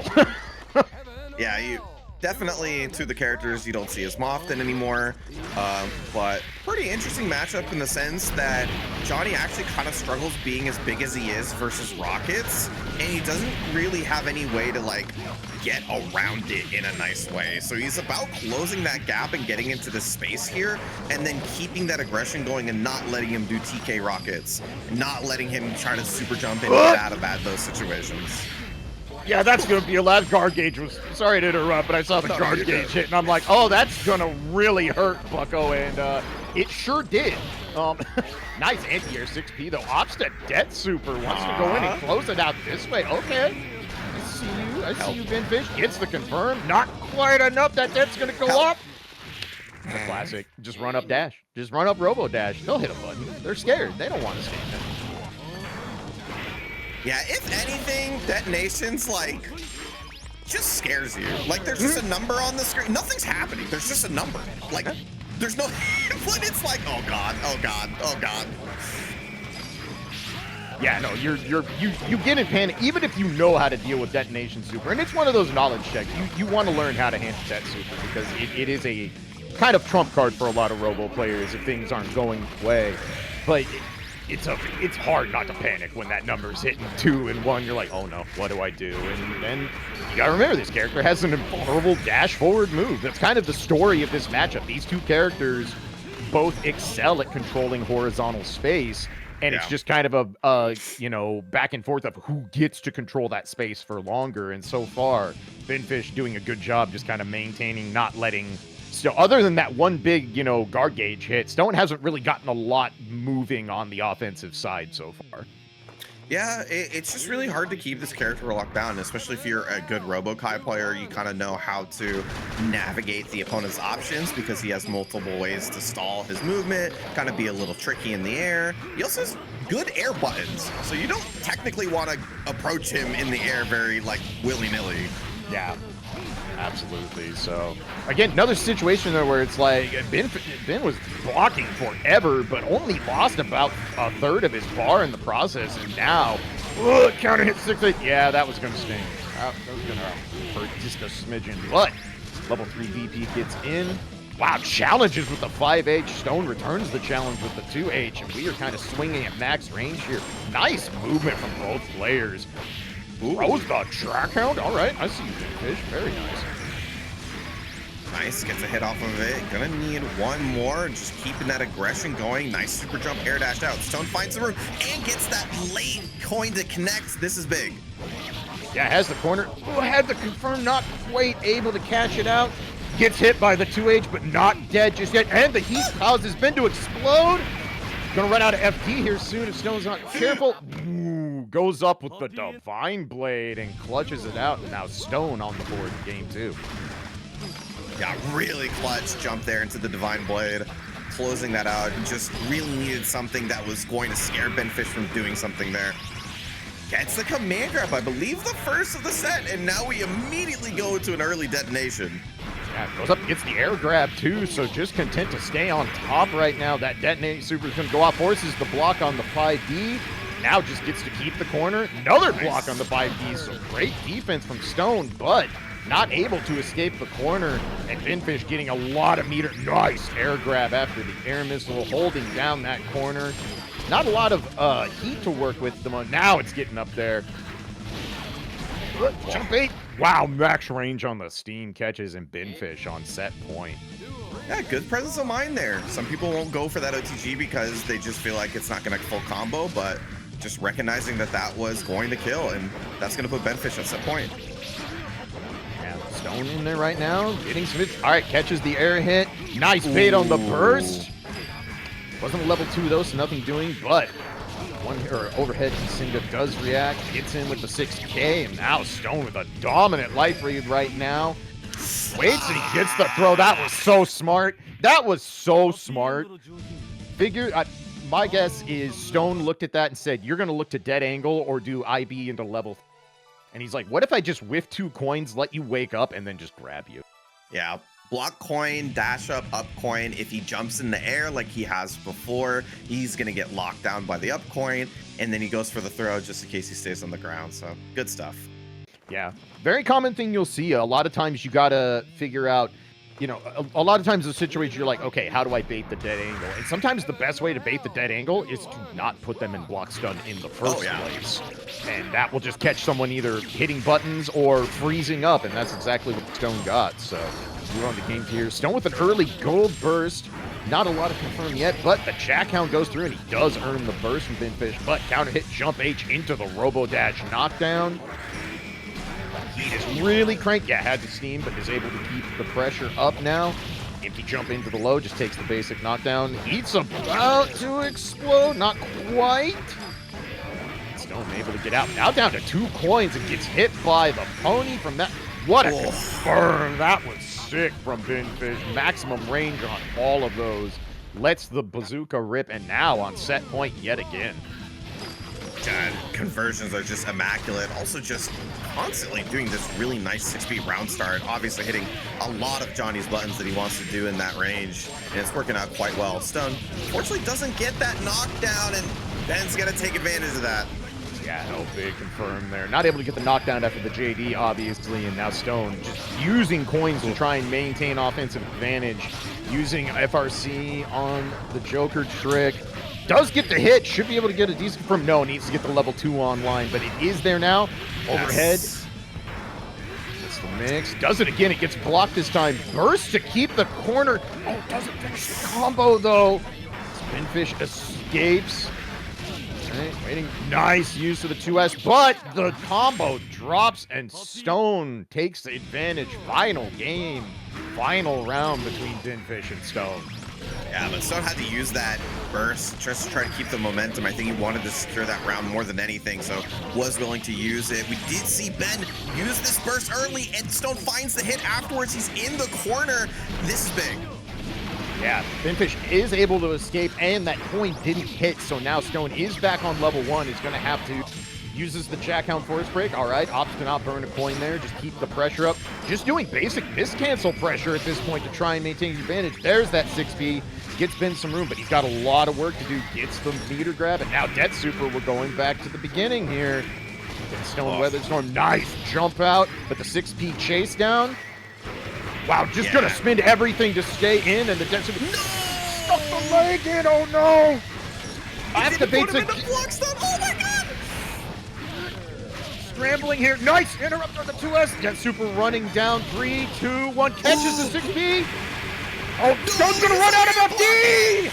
No! Oh, brutal! Also still gonna drain the meter in the process, so basically a checkmate situation at that point. So really good back and forth. That was a hell of a sequence. That was fun. That's actual plus R right there. So, but moving on into our continuation for top 8 losers side, we got Myrtle taking on Pert. So once again, Soul versus Maim. We saw this matchup already. We'll see what adjustments are made this time on both sides. Yeah, Myrtle, I would say doesn't play too differently from PomegranX, but definitely something you're going to have to think about as you are playing a different Soul player and everybody brings their own flavor to this character. But Pert looking good so far. Nice burst, by the way, but that does mean you whiff it. So, yeah, that's always the trade-off with bursting Grand Viper, right? If you time it right, you can get a punish out of it, but you are guaranteeing your burst whiffs and it's going to come back slow. But in this case, you will trade a whiff burst for a round, almost in every situation in Plus-R. So Pert on the board early, and Myrtle, of course, not going to be deterred, going to keep that pressure up. Kind of playing at max range, but nice crossover from Pert. The Dolphin connects, going to get a big confirm right here. That's a grip right there. Wow, just blocking with our face on the meaty, but no confirm from Pert. Anti-air 5K, though, we saw a lot of this from Pomegranate in the earlier set. Pert in again, and Too many soul players using the same Yeah. color. Myrtle has to burst to stay alive. Gets the confirm though. And all right, clean hit again. Maximum damage, gets the knockdown. What's the mix? Chases down with the air dash. You're gonna have a up here? No, the drop at the very end, so Pert's still alive. Trying to get out. Force break Dolphin catching Myrtle on the way out. Just covers that airspace extremely well with that option, and Pert takes the first one. Yeah, wow. Real close back and forth there. Pert able to come out ahead. I like the way Pert is playing this. Like, Pert's been willing to play on defense a little bit, knows that, you know, I have May jump. I don't have to be quite as scared of wild throw as maybe another character would, because I might be able to ID and escape a little bit easier. And not super overextending, using the meter, you know, there's a confirm available. You know, using the force break Dolphin to close out there, really smart. Oh, it doesn't get the confirm on the air dash in, a little too high for the JS to hit. And now Myrtle's corner, but gets swatted by the anti-air Dolphin. Yeah, it can get pretty hard to aggress like that on May, especially if she's holding down back. Just both those Dolphin options extremely strong to kind of cover that space nearly immediately. So good stuff, but we're seeing that Pert is responding really well to Myrtle's pressure. Yeah, a little bit of a break there. Looks like there might have been a disconnect for a slight minute, so both players kind of checking the buttons when we go back in. Looks like we're all good, though. Pert with a nice life lead here. Does air dash in, but not able to get the hit, but the nice confirm there, and should have enough to close them out. No, not quite. That's fine. Just rested roll right back in their face, and now Pert already on set point. Nice, tried to rebuy there. Good reaction from Myrtle on hit, by the way. Just getting out of dodge, just because that wasn't going to lead to anything else. Yeah, those are not easy situations to react to. You know, you get hit, you're just like, well, I take the combo. Oh, wow, resets the stun, but it doesn't matter. The air grab, not quite enough, baiting the DP, and then just letting the Dolphin rip. Pert just kind of dancing all over it there. Takes a pretty convincing 2-0 and will stay alive on loser's side top 8. Missing out on so much more the character has to offer in this game. Yeah, I think that's a lot of characters. Whatever you want to see about AC versus +R. Definitely a lot of characters. In my opinion, got more interesting. But we'll get into this one. We got Robo-Ky versus Faust. This is, in my opinion, one of Faust's better matchups. This can be quite tough, and this is another one of those matchups where you actually don't want to stay at full screen, because Rockets is a bit annoying. You don't want to give him free meter with Matt. Just stand in that far S range, scalpel pull, and just constantly make this character think twice about doing anything, and it can get quite tough. Yeah, no, this is one of those rare cases where Faust actually wants to play the mid-range, play more like a Johnny or something like that, because that's where Robo doesn't have a lot of answers. But as we've seen a lot of these matchups with Binfish, it's like if you get touched, it really hurts. And again, Faust with that floaty big hitbox, going to be really easy to convert those big moves. But yeah, we're just going to try and chip out from here. I think that was run up throw, and maybe the FD created a spacing that Joey wasn't ready for, and unfortunately just got the 4H. Yeah, no, smart move there. I like the idea. You have detonate online. You see that Faust doesn't have much, you know, meter to play with. Just try and chip it out from there. Early coin kind of limits what's going on, but the bedpan gonna connect and get maximum damage of it. Nice confirm there from Joey. Has to fade. Oh, wow, 2 hits from Pot. All right, he's gone. That was the fastest use of mini Pot I've seen in my entire life. And I've been playing these games for 24 years. Yeah. That definitely, maybe best case scenario, honestly, is not being able to loop your offense 3 times. Joey does have full meter, though, so if you can get an opportunity to get maybe some supers out, does spend it on the TA there, create some space, nice counter it to H, doesn't get the slash back, doesn't get the OTG either, unfortunately, but it didn't matter in the end. Yeah, no, going for the slash back on the force break there to continue the combo, but just go up, give him the chuck, get it, and even one apiece here in game 1. Nice jump out of the command grab. Hadn't seen that yet. Joey all over it, so great awareness there. Meteor's coming down. What's the play for it? Wow, went for the command grab again, trying to use the grab iframes. And wow, is Bozak on screen? That's 2 meteors in a row. Must be nice. Oh no, unfortunately whiffed the jump D, turned it into a reset situation. Doesn't go for the kill in that situation, just wants to get into it because didn't think the amount of hits from going my way was gonna do it. It's kind of a scary situation though. Binfish does have a lot of meter. That was a grip right there. Empty fly into the low. Very nice, but Joey opts to burst. Hasn't been able to close this out. There's the bomb that's going to force a jump out. But the scalpel pull and the last second burst connects. So Ben's still alive here. Blocks the door. All right, spinning the meter. Gets caught by the 2H. And Joey going to take game one. 2H is such a good poke, man. It's an extremely good poke. In this matchup as well, it's a really good tool because in a lot of situations for Robo-Ky, he wants to use 6B as his counter poke because it doesn't move his hitbox very far forward, and it has a really nice animation that's pretty quick. So it's pretty easy to react to. You see it right there. And it also gives him a knockdown, so you can get that mat, you can run up for Oki. It's very valuable on hit. In this situation specifically, 2H just kind of negates that. Yeah, Robo getting hit by his own child, opting to burst there, and then gets hit by Faust child. This dude is just getting mauled at daycare, right? Hitting by the poison, got a bomb out. And this is what you're talking about. If Faust can sit at that nice tip range and consistently get items out, Robo doesn't have a lot of great answers if the right items are popping out. And, you know, that's every Faust matchup. But still, barely techs out of the bomb. That was scary, but Joey chasing down. Yeah, really. Their bomb behind. Okay. Just going up, air grabbing. I really like what Joey's doing there. Just basically setting up a wall a little bit away from the meteors into scalp. Wow. Faust clinic going on here right now. All the things Faust does well that are really annoying to deal with. Yeah, really liking how Joey's playing. It's definitely like, if you play this match but maybe struggle with it, you can watch this and really see how it's supposed to be played. But Benfish is showing some good options as well. That was a nice run up 6B, nice run up steam. This is where you want to be, especially that 2H covering that super jump spacing. The classic. I'm on offense. Things are going well. You got one.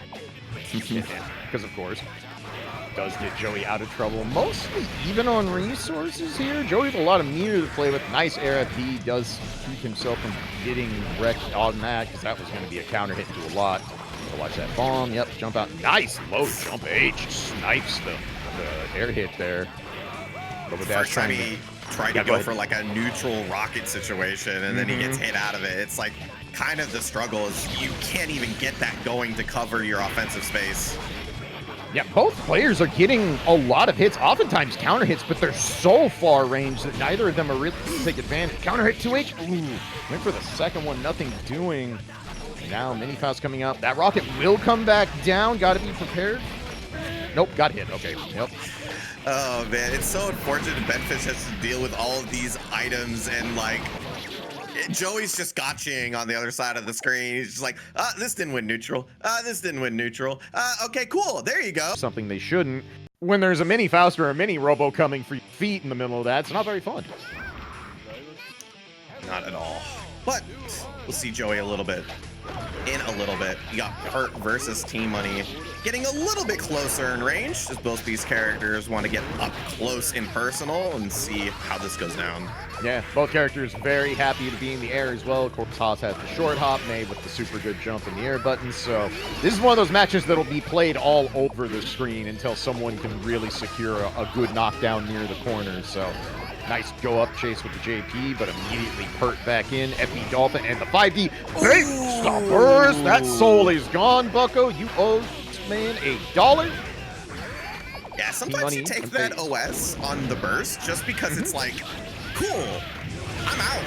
Yeah. I don't eat a ton of damage, and the knockdown is actually worse. Sure. Yep. Yep. And we're seeing it's working out because Tmunny has the corner, doing the good soul routing. Should get a knockdown from here. Nope. Goes for the break. No tech though from Pert. Run up grab, not quite close enough, and now into the corner. Oh, just out of range for the Blanca slide to get the knockdown. So Tmunny escapes. He's got level 3 on deck now.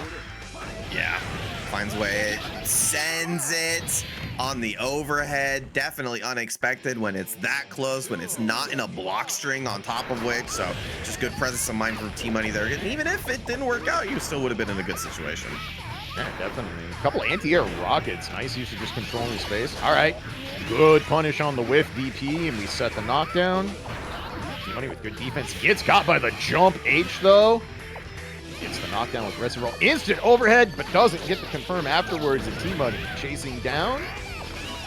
can play the air tech. Wow, Dolphin catches the 2D and the instant restive roll again. That's getting some mileage. Yeah. 30 in a row. Do it again. Do it again. Didn't get a chance, unfortunately, as Tmunny just didn't want to be in the situation to eat a high-low. As he did switch it up, put some opponent in the corner. There's an opportunity for Tmunny to pull it back. Pert does earn the corner back with the jumping 2H, going up looking for the air grab to close it out. And the Blanca slide gets in there. Now Pert on the board. 1 round apiece here in game 1. Good adjustments from both players back forth. Jump heavy. No real confirm there, but Pert in the corner. Nice challenge. Air challenge. Tmunny wins out, but Pert is able to escape. Gets the knockdown. Nice reversal backdash into the grip. Going to get the loop. Charge. Pert not quite able to escape, and now gets hit by the overhead. Okay, out again. We go back to new. Well, Pert got a lot of work to do. 5H counter hit will get a good start, though. Right. DA hits in the air, though, so it doesn't get too much outward afterwards. Tmunny does have a really good life lead here, but it could matter just a little bit more as we do. Oh, tried to go for it again. Yeah, went for it again and got hit by the DP. FRC on that DP to stay safe for Tmunny. Seen a lot of attempted interrupts with JP and JH just daring Pert to go up into the air. Tried to restive roll again, but the Dolphin loop was behind. And the restive roll again, and Pert gets game 1. These fuzzies with the restive roll are really getting mileage for Pert in this matchup. Oh man, that Dolphin. I forgot about it too. But I did too. I did too. Great. And we have no excuse. We're not on the sticks. I know. I play the object permanence character too. I should have a little bit better than other people, but unfortunately, pulling it off screen meant it wasn't in my purview, and that was a good conversion from Pert. Yeah, no, really good. Tmunny says, all right, that's fine. What if I just put you in the corner and take 70% of your bar to start the second game? But Pert, unfazed. All right, gets in, gets the confirm. Going to be big damage. Gets the good knockdown, sets the hoop. Nice DP there to get out for Tmunny. Again, seeing a lot of that chase down with JP. Such a good button for both souls. And... What? Oh my God, just what a timed 5H there. Pert doesn't have a lot of health, and Tmunny has a full stick of butter. If we can get a chance to use any of this value, but it's hard, and didn't even need it to close out that round. Yeah, no, you know Tmunny is sweating there. Had that massive start out. You definitely don't want to lose down to set point here this early on. So good clutch out from Tmunny. DP is baited. Gonna get the full punish into the 6P charge. That dude will grip, my goodness. And that jump P is getting a lot of good interrupts for Tmunny that will keep him alive in this set so far. Yeah, extremely strong way to just go up into the air.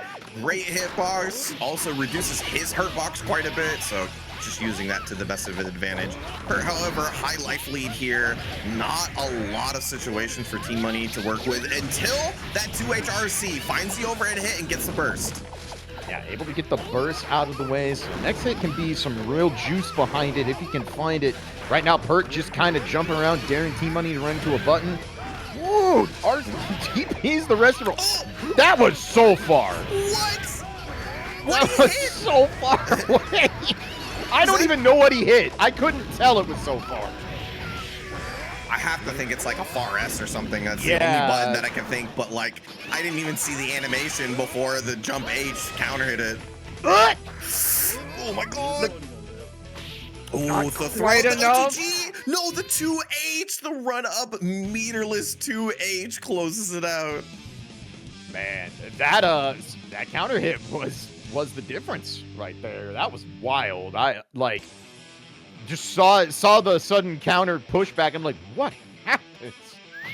But very impressive. Let's see here. 1 round apiece. Final game here. Winner moves on. Loser will be dropping out of this top 8 bracket. And Tmunny getting first blood here. Ooh, that was a scary gun blaze. Jump H, no burst. Out of the corner. And Rocket gets the knockdown. Yeah, being able to get those action charges early on here and just getting that value without needing to spend the meter. And now when they hit this hit, they already had level 2 so they can get this good combo. Yeah, no, there's the new Hoarder Soul routing there. Maximum damage with the knockdown charge. Tries to Savage Fang for the kill. Not quite enough, but massive life lead for Tmunny right now. Pert spending all the cash to try and get in, and I like that from Tmunny. Did not challenge until the meter was gone, and then immediately was like, okay, that's it. You're done taking your turn now. Rocket max range, gets the knockdown. Go ahead, Sam. Every force break after that situation increases the risk reward in your favor, right? So just like waiting it out is extremely smart, and that was like the only way that Tmunny was gonna lose that round. Yeah, right now that guard bar is cranked, but Tmunny able to dodge out and get the overhead, and now takes offensive advantage back. Wow, hit into the overhead. Pert down to the last legs here. Does have a burst, but nice jump out, okay, and the reset into the 5D. Not able to get the nice grab max range on that bucko. Now, any touch could be here. JP not quite enough.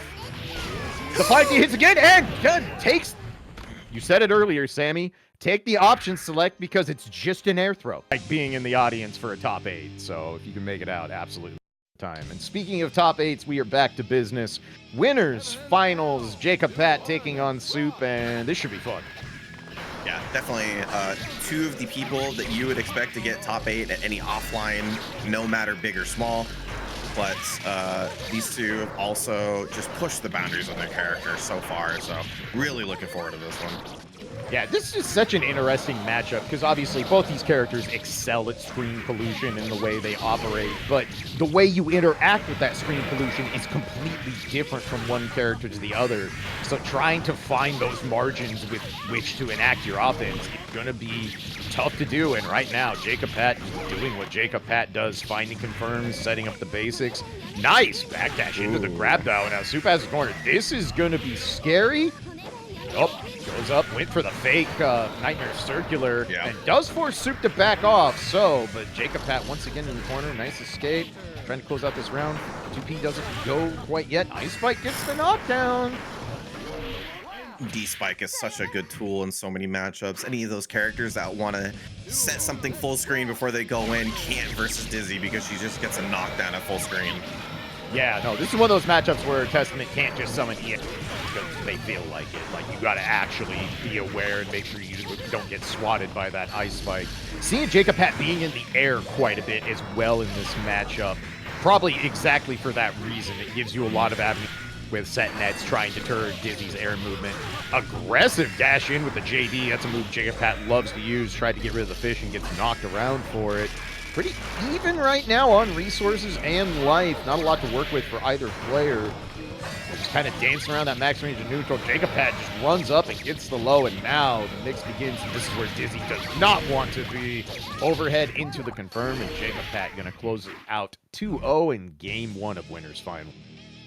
Yeah, kind of a deadlock for the majority of that round. Both people are kind of tossing out things full screen. Jacob Pat was constantly running into the fish and hitting it, but Soup was taking advantage and not getting valuable hits, but getting knockdowns time and time again.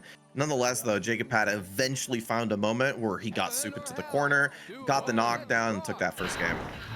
Yeah, and the real margin in this matchup is kind of on the defensive end. Nice reversal grab. Says, I'm just going to put you square in the corner, and immediately back in with the aggressive air dash after the burst. Nice defense, though, from Jacob Pat, but eventually gets caught on the low air dash. That's going to be a grip and a half, and Testament got no guts, but generally speaking, you want to go for knockdowns as Dizzy. You'll give up some damage, but that starter is so good for her. Yeah, I mean, you do 60%, you take 60%. Nice call out there with the Imperial Ray. Says, yeah, I know you like that 2H button. You're not going to do that here. Ain't no amount of vulnerability getting... This is very funny that, like, during the super flash of Imperial Ray, Testament's not even on the screen. Right? And it's just like, it doesn't even matter, man. Here's a carpet bomb. Yep. Yep. No, calling in the airstrike. Get out of my area. We dump this here. Nice anti.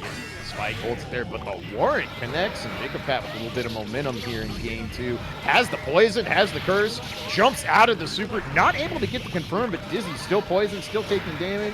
There's definitely one tree there somewhere. No, I was wrong. Wow. That's what I get for trying to have object permanence, I guess. I know better. Fight again, player. All right, sets up for the second laser. Good awareness from GGAC+R, gets out of the corner, even switches up the situation. Somehow Soup's the one taking the corner positioning, and GGAC+R just closes it out. Yeah, so far I'm noticing GGAC+R getting some real mileage of just dashing forward and doing a grounded catching Soup, trying to get the offense set up. And so far it's connected more than once, and now has the good knockdown. Nice block on the overhead, but gets caught. Forces themselves to burst and immediately back the corner. Now Soup in a tough spot here. Yeah, if he can find a way out, definitely has an opportunity to make a comeback, but it's just so tough versus GGAC+R. I'm not even saying about Testament specifically, where that's already a thing, but GGAC+R, like I said before, just has such a good read on his opponent's defensive tendencies, and he just gets a hold of you and never lets go. Yeah, that's kind of the margin in this matchup, right? Like, both these characters don't particularly like playing defense, but Testament has warrant. Testament does at least have something to make Dizzy consider. There's not much Dizzy can do to tell Testament to not run there. Like, it's just kind of a free reign at that point, unless you have universal mechanics like burst or dead angle available. Because we saw the one time Soup tried to super through it, nothing was going to happen then, so... have to be real good on the defensive side, and the best way to do that is just not have to play defense in the first place and make the other players sit in the corner the whole time. Nice wait there for GGAC+R to cross over. Whoa, but the Badlands put Soup in the corner, and we get the first confirm. This is gonna be big damage, dude. It's just one of those specials. It's so active, moves forward, it catches the best of us. Yeah, absolutely, and way harder to punish than it feels like it should be. Even when you block Badlands, it's kind of like blocking Greed Sever at max range. It's like, technically this is a punish, but I mean, good luck. Not getting time to set up because GGAC+R was in the air. The fortunate thing about at least playing versus Testament, if he's in the air, he can't really set stuff up. Yeah, that is the one advantage you have available. Nice jump out throw, but gets hit by the forward H. That could have been real nasty, but Warrant gets the escape. Doesn't get to take offensive advantage, however, because the spike was still out. And another set of force break spears gets in. Wow, Soup wins the air dash exchange, and now looking to get on the board here, stay alive. The knockdown, and it begins. That was such a good Gatling after hitting the fish. Just recognized that 2H was going to get Soup on the way down afterwards. No! GGAC+R with the hero burst. Is he going to have enough? Yes! Wow! What a conversion. Heroic burst and gets it done, and GGAC+R on set point out of nowhere. That's right. Down. Nice big cross up. My man's from California, we do those.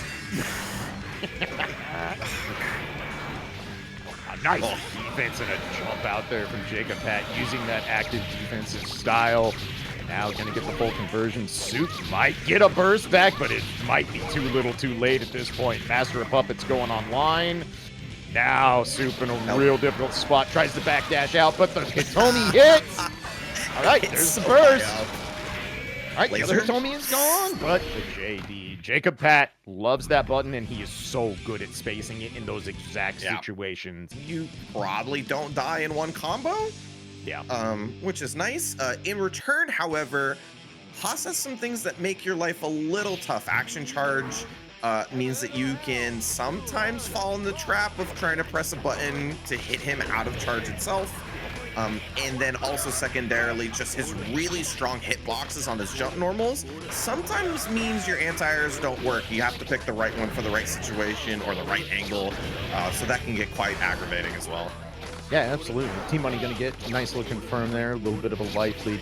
Faust kind of has the same issue with this, with the Robo-Ky matchup, right? Like, you don't really want to play full screen and just throw items, because then you're just inviting Haas to get free level 2, level 3 at his leisure, and that's not where you want to be, especially with how much Haas players have optimized having level 2 and level 3 action charge. So, be interesting to opts to burst to avoid the slap down. Action charge in, Gunblade's going to connect.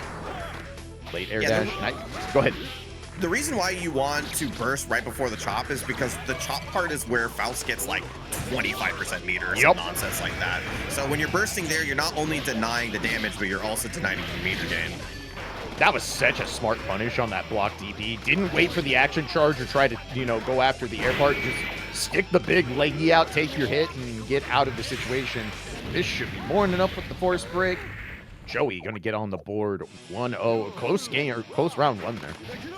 Yeah, definitely a back and forth matchup. One of those that can get quite volatile at times, but Joey's doing the good thing of trying to make it difficult for Tmunny to get easy levels, and that's definitely what you want to do. Yeah, I like how much 5K I'm seeing.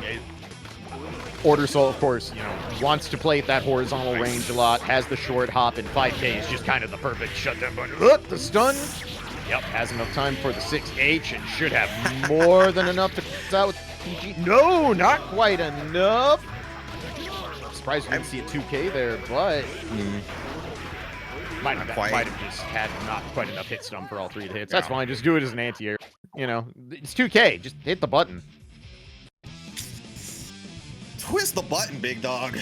Just do it, man. How do you go back to playing characters that don't have Faust 2K when you're not playing Faust? Like, how do you actually play fighting game?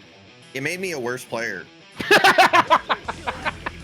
Like, let me tell you that I am a worse player in every other fighting game because when I play +R Faust, I just go, oh, what do I do for this Oki situation? Is it 2K? Yeah, it's 2K.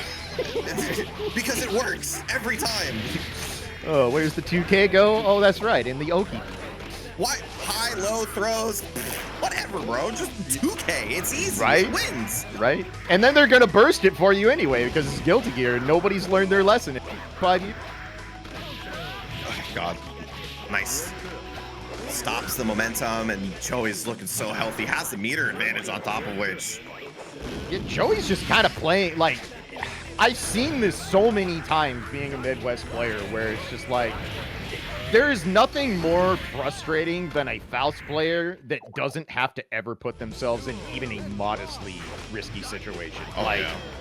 when the Faust player just gets to live at tip range, throw an item every now and again, get the right drop, like, they're big chillin'. They have a good time. And right now, Joey's just like, yeah, you can't really do anything about this unless you make a hard read on some kind of whiff punish or you take a big bet trying to get in. And so far, he's been correct. Tmunny finally able to get in, but the block DP, and again, that 5K punish. I like it. Keep it simple, but nice challenge from Tmunny. Crossover, okay. Cross under to get the corner, baits a dead angle, but throws out of the corner. Probably not what you want to do, but nonetheless, the chase down and the burst is baited. Yeah, didn't get a lot of value on the combo afterwards, so didn't quite get what he wanted, but Tmunny's sitting in a good position, just trying to close it out, and a lot of really good offensive pressure. That's definitely something I didn't mention before, is that the dead angle is pretty easy for Haas to bait because he can also Gatling into 2D, which will dodge his dead angle, and can get quite tough on the offensive end, or the defensive end for Faust. Counter hit on the gun blaze, stuck back in the corner. And like you said, everything's great until Haas is on top of you. And it's hard to keep Haas from getting on top of you the entire game. That's really difficult to do. And right now, Tmunny taking big time advantage. Absolutely mauling Joey. No to move right now. Joey with no resources, and this confirmed. Gonna close it out. Tmunny on the 1 game apiece. For 3 rounds, it felt like it was pretty much all Joey, and then Tmunny got in twice. Yep. And that's the fear. That's the fear of the matchup for sure. Is Tmunny executed very well. That's the beauty of older fighting games like this. Like sometimes that's all it takes. You get in once, that's enough. Ugh, nice pickup on the bomb there. Not able to get the full dust loop, but still got to the corner out of it. So. Good stuff from Tmunny there. Already has the burst and life leak, but gets hit by the scalpel pull. Not going to burst this time. Going to let Faust have the meter and let it rock for now. Let's see what. Okay, Robo-Ky. I thought it was a mini, but I couldn't tell what it was immediately. Which, you know, shows you how hard it is to fight this character. I'm not even playing it. It's hard to tell what it's coming. Oh, yeah. It's definitely one of those things. It's like you have to just constantly play this game and get the skill of just reacting to what's happening on screen immediately. So Tmunny gets the dead angle, but unfortunately swing right into the poison cleanse. So actually ended up taking maybe more damage than he would just blocking. And Nice. Joey takes full advantage getting the first round here in game 3. So again, we'll never have a poison mechanic like this again. Like, I know Aki exists. Aki is not plus R poison. These are two different things. Yeah, right. it's kind of brutal. It's not a good feeling. You know when that stuff is sticking down, and you just look purple and gross, and you're just like, well, this is not fun. But once again, as soon as Tmunny gets the corner, good work, nice challenge. Pacifico gets Joey out of the corner. Good FRC conversion, very nice awareness there. Yeah, that was super good. Letting the bomb do the work for you, and Joey on the verge. Nope, gonna get thrown again. All right, Tmunny has a lot of action charge, a lot of meter, but doesn't necessarily need it. Oh, not able to finish that pickup. Might have been looking for a burst, but the Fafnir connects. It's definitely in that spacing where it's a little weird. Pogo might not connect. It's at max 2H range. It can be quite tough sometimes. Good block on the hammer coming in. The coin is so active. He has to get in the air to avoid it. Yep, that's bomb down there. Bomb bag safe, but the run up after the revolver and grabs, and Tmunny evens it up at a round apiece. Real good back and forth so far. All right, that's a trade that Haas is probably fine with, but it does push him out of range yet again. Block the bomb there for Joey. Not a counter hit though, so can relatively get out scot-free, all things considered. Nice IED jump H over the scalpel. Yeah, that was really smart. Tmunny knew that with the candy bar on the ground, Faust couldn't just pull a hammer or something, so might as well let the air dash rip. But Joey able to get the burst out of Tmunny. Now both players out of burst. Joey might get one back for himself. Wow, the 6H connects as an anti-air. That did a grip. Yeah, good combo as well. So you did a lot of damage there, able to get out of a bad situation on top of which. Yeah, nice reversal, backdash to get out there, but good defense from Tmunny earns him the corner, opts to throw out of the corner. Nice block on the overhead. Joey trying to weather the storm here. Baits out the EP, but no punish this time. The FRC keeps Tmunny in, and now Joey has to use the burst. Now Tmunny on the verge of getting his burst back. Tmunny did really well there. He just jumped in the air, just took a sack, hit 6P, because as long as you don't get counter hit, it's fine. Oh, that was... Oh, the DP again! No way! Oh my god, that's with 0 meter! Where characters are this mobile. Yep, absolutely. And it's definitely going to be about mobility in this matchup. We got Soup versus Tmunny. This is going to be on losers finals. So the rest of this tournament going to be sitting into a first of 3 format. And I mentioned the movement because Tmunny is going to have to try to close that gap. You do not want to be at range versus this character. Yeah, this is going to be kind of similar to the last matchup. The big difference here is that the Oki from Dizzy obviously going to be a lot more scary than the Oki from Faust. The trade-off is that Dizzy's mid-range buttons aren't going to shut you down quite as easily. But when those fish don't disappear even when Dizzy gets hit, that's a lot to navigate for a team like Haas sometimes. Wow, tried to action charge through the Imperial Ray and did, but then gets caught by the Ice Spike. I respect the moxie on that. Yeah, tough, but, you know, got away with it, all things considered. Nice conversion off the force break spears, and then gets the hit afterwards to take the first one. It's so scary to burst against this character in a lot of situations. Like, her hitboxes have some good disjoint on it. You risk the burst hitting the fish and not Dizzy, and that always feels extra bad. Like, Dizzy doesn't have to do a ton to do burst save combos, but it's one of those where it's just like, okay, I think I'm safe here. You probably Oh. Ooh. Wait a minute. Oh. I think maybe. Yeah, I think got a neutral jump instead of the forward jump that would have maybe converted that one. Yeah, that was going to be a tight IAD conversion for sure. That was going to have to be nearly frame perfect because Q hit's already in the combo at that point. But Tmunny gets a nice confirm, but gets swatted there on the 2H. The goal burst from Soup, that's going to be a lot of tools flip. Such a Dizzy player.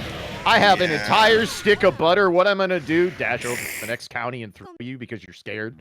And you should be. That's 4 force break spears, man. Yeah. It's Dizzy players are extremely good at sniffing out when you're gonna down back, even at like mid screen. Yep. Because obviously down backing is like a very strong thing to try to represent and kind of get the Dizzy player to start overextending. But at that point, you have to react to Dizzy's really good run speed and her increased throw range, and that can be quite tough. Yeah, no, not an easy bet to make when you're staring down a character with that move and more meter locked behind it. So good awareness there from Soup to get that first game, but yeah, just kind of back and forth, little nickel and dime on each side. He said misses the anti-throw there and now takes the knockdown. So Tmunny with a nice starter, big life lead. Good defense from Soup though, and throws into the corner. Yeah, navigated that offensive sequence very well from Tmunny, and there we go. Great gets the burst as well. Baits the tech forward. Just really good stuff, but finds a time to DP out. Soup with full meter, just gonna Imperial Ray.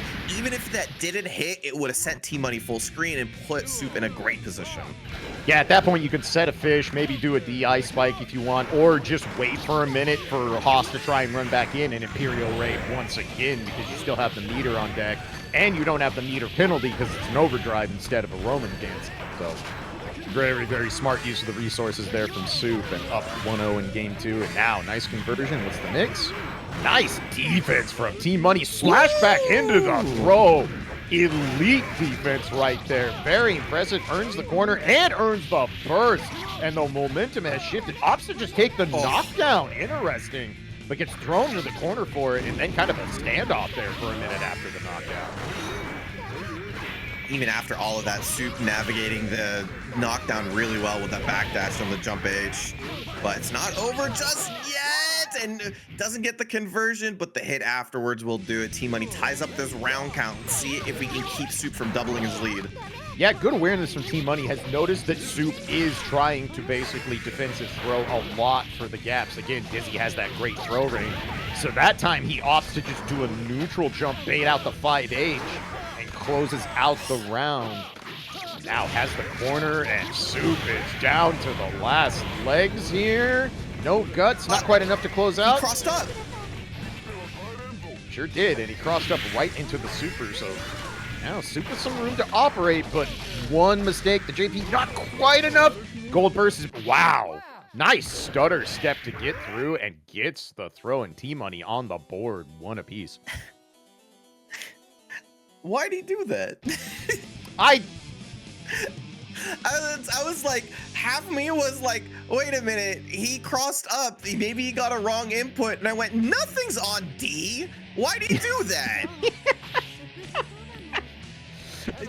Do you really want to delve into the psyche of +R players? Because I know I don't. No. I am one. Like, you don't want to know what's on in there. That's dangerous, bucko. Nobody needs it. We're just going to talk about video games instead. So, Soup with the corner, early life lead here. Already at 40% of the bar, and Tmunny has to fade another offensive sequence. Can't block it forever. I don't care how good your defense is. Dizzy does what Dizzy does in this game. And yep, the delay there, not quite able to close it out using FRC to stay in, but the fish doing God's work. Because why not? Why would the fish go away if you hit Dizzy? That wouldn't be fair. That's what you get for being right, stupid. You're too good. You were actually too nasty. You needed to be 10% less nasty. Well, Soup has kind of just decided, you know what? I'm done being calculated. Wow. We literally said, all right, bet. Let's see who's got the stronger fire. Wait, we had like 5 or 6 really good rounds of back and forth. Why did we all just started like throwing haymakers all of a sudden? Because you asked why our +R player did something, and they're like, you know, why did I do that? Decision making is for suckers. Me go in now.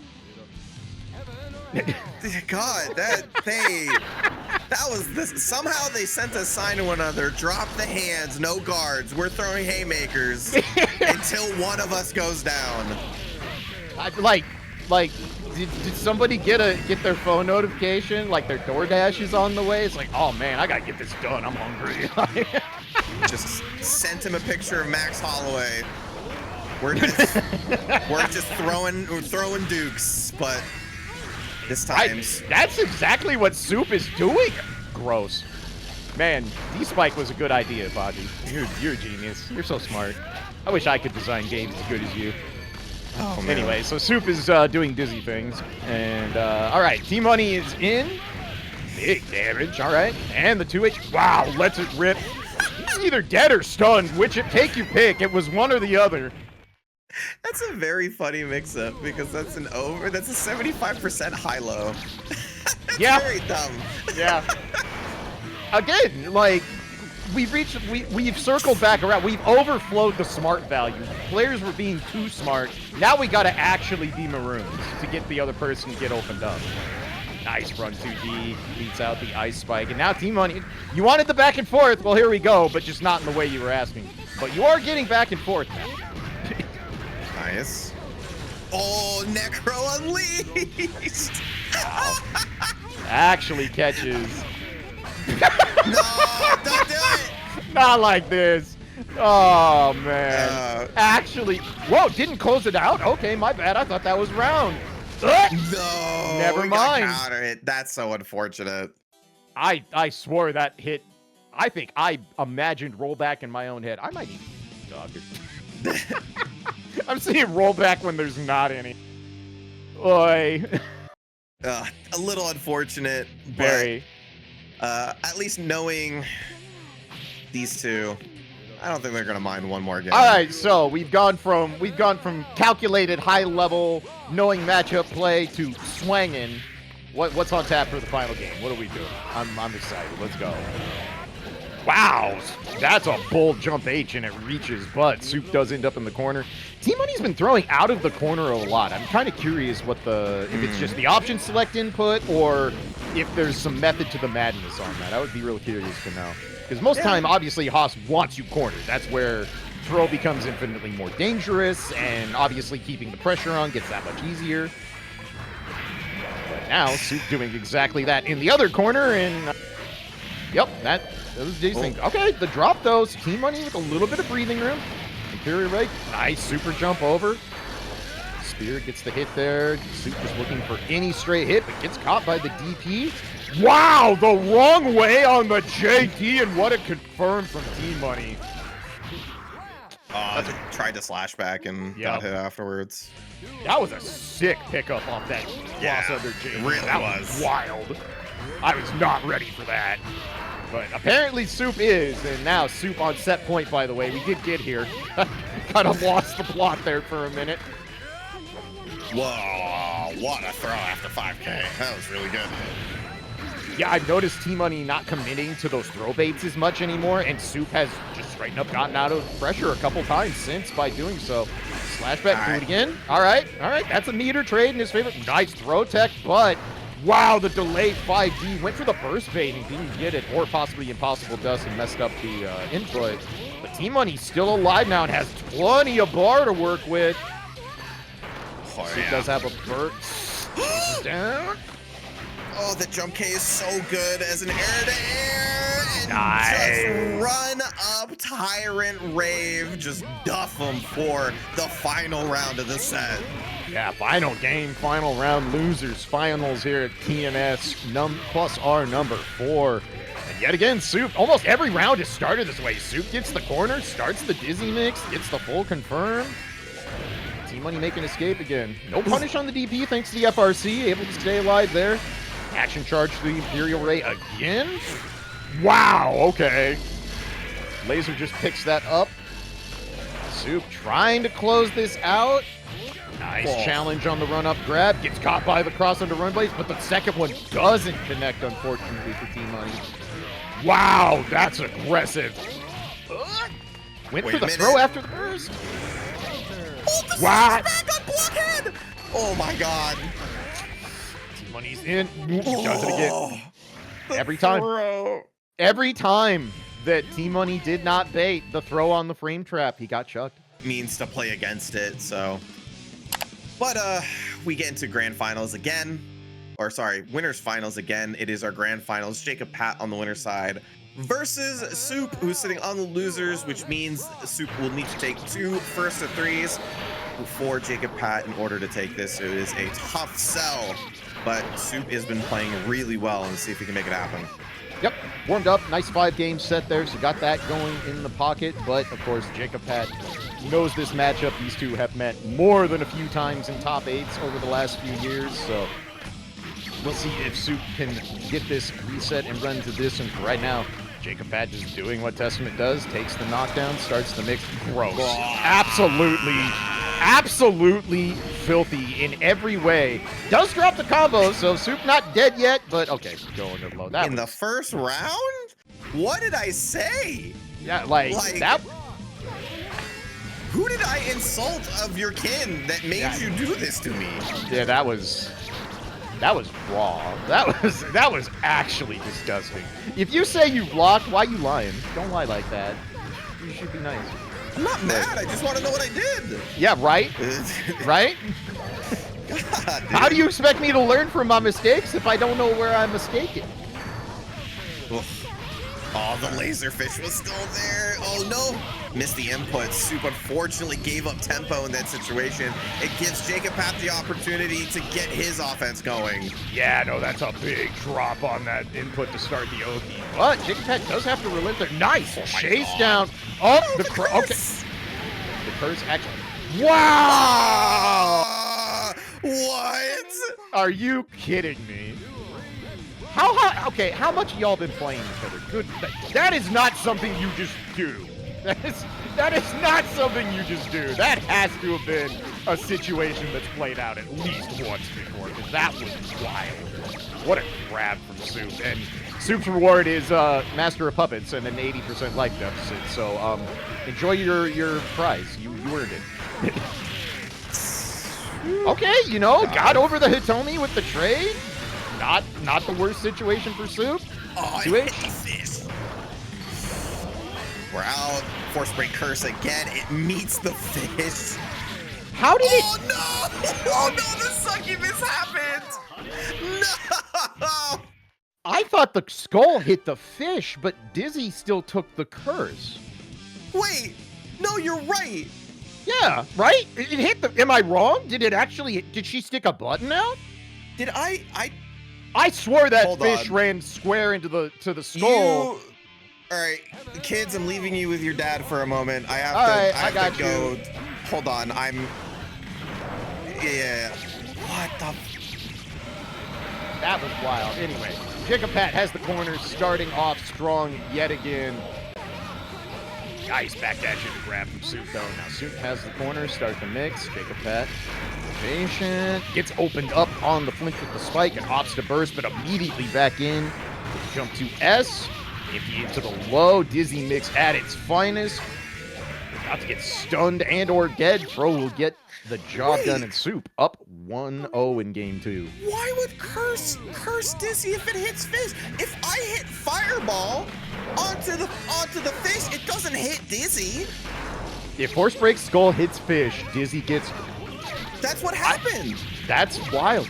I say that I have been playing these games for 24 years. I've been commentating these games for well over a decade and a half. I didn't know that. I flat out did not know that was an interaction.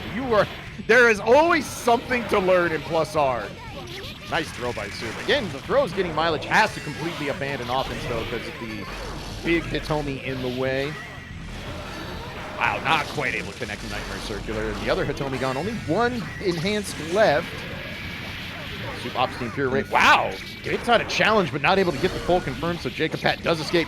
Uses Gravedigger to go in and get the corner, and now the EXE Beast. And Jacob Pat evens it up at a round apiece in game 2. All right, bar spike. Next game, 2H gets in. Counter hit on that. That's going to be big damage and a really good knockdown for Jacob Pat. And, nope, okay, opts to use the Badlands. Might have not been sure that Master of Puppets is going to connect at the end there, so keeps the meter, and now taking Soup to the corner. Soup does have burst, but nice block on the 6B, but trades on the Hitomi, so no poison. You'll take that trade, absolutely. Yeah, I mean, it even gets you out of the corner, and just, yeah, I mean, There's no good time to burst there, unfortunately. So No. Jacob Pat's just gonna take that one. Jacob Pat is so good with crouching S as an anti-air. Yeah. I get that 2S can be an anti-air. Dizzy literally has the same thing, but it's like every time I look at 2S, I'm like, why is this button an anti-air? Why does it work like this? This character doesn't need this. It's just really good because it covers the space in front of Testament so well, right? Like Dizzy's 2S is extremely strong because it retracts her hurt box and leaves a very strong hitbox and also has a great counter hit property. But 2S just like not only being a great anti-air but also a great footsie tool in that space makes it just such a strong button. And nice burst read from Jacob Pat. Doesn't get the confirm though. Rare drop in this case. So opts to burst this time key corner, and there's that JB yet again. Hallmark of Jacob Pat's plays, putting in work with that button. Gonna go for the max confirm here. And Master of Puppets online, and Soup gonna have a lot to work through here. One Hitomi down behind. Gets over the first one. That's step one, and now back to neutral, but lots of meter to work. It gets caught by the enhanced net, and that should be the closeout with the Hitomi. Jacob Pat on tournament point here at TNS+R number 4. Jacob Pat with an extremely good run up on Dizzy at the right time. Just like run up, perfect time 3H, and then it's those things that really separate Jacob Pat from others. Yeah, we've seen this multiple times from Jacob Pat today, just getting mileage of dash in and button at the right time at the right range. And again, this time uses the 2H to iframe through and now has the corner. Soup will get a burst back, but gonna have to be very careful about how it's used. Not enough meter for Master of Puppets, so just takes the knockdown. The 6B connects, puts out the force break skull. The burst is baited, the curse connects, and Jacob Pat gonna take it 3-0. He is your TNS+R number 4 grand champion. Great showing there from Soup. Jacob Pat just on his game. When Jake's on his game, real hard.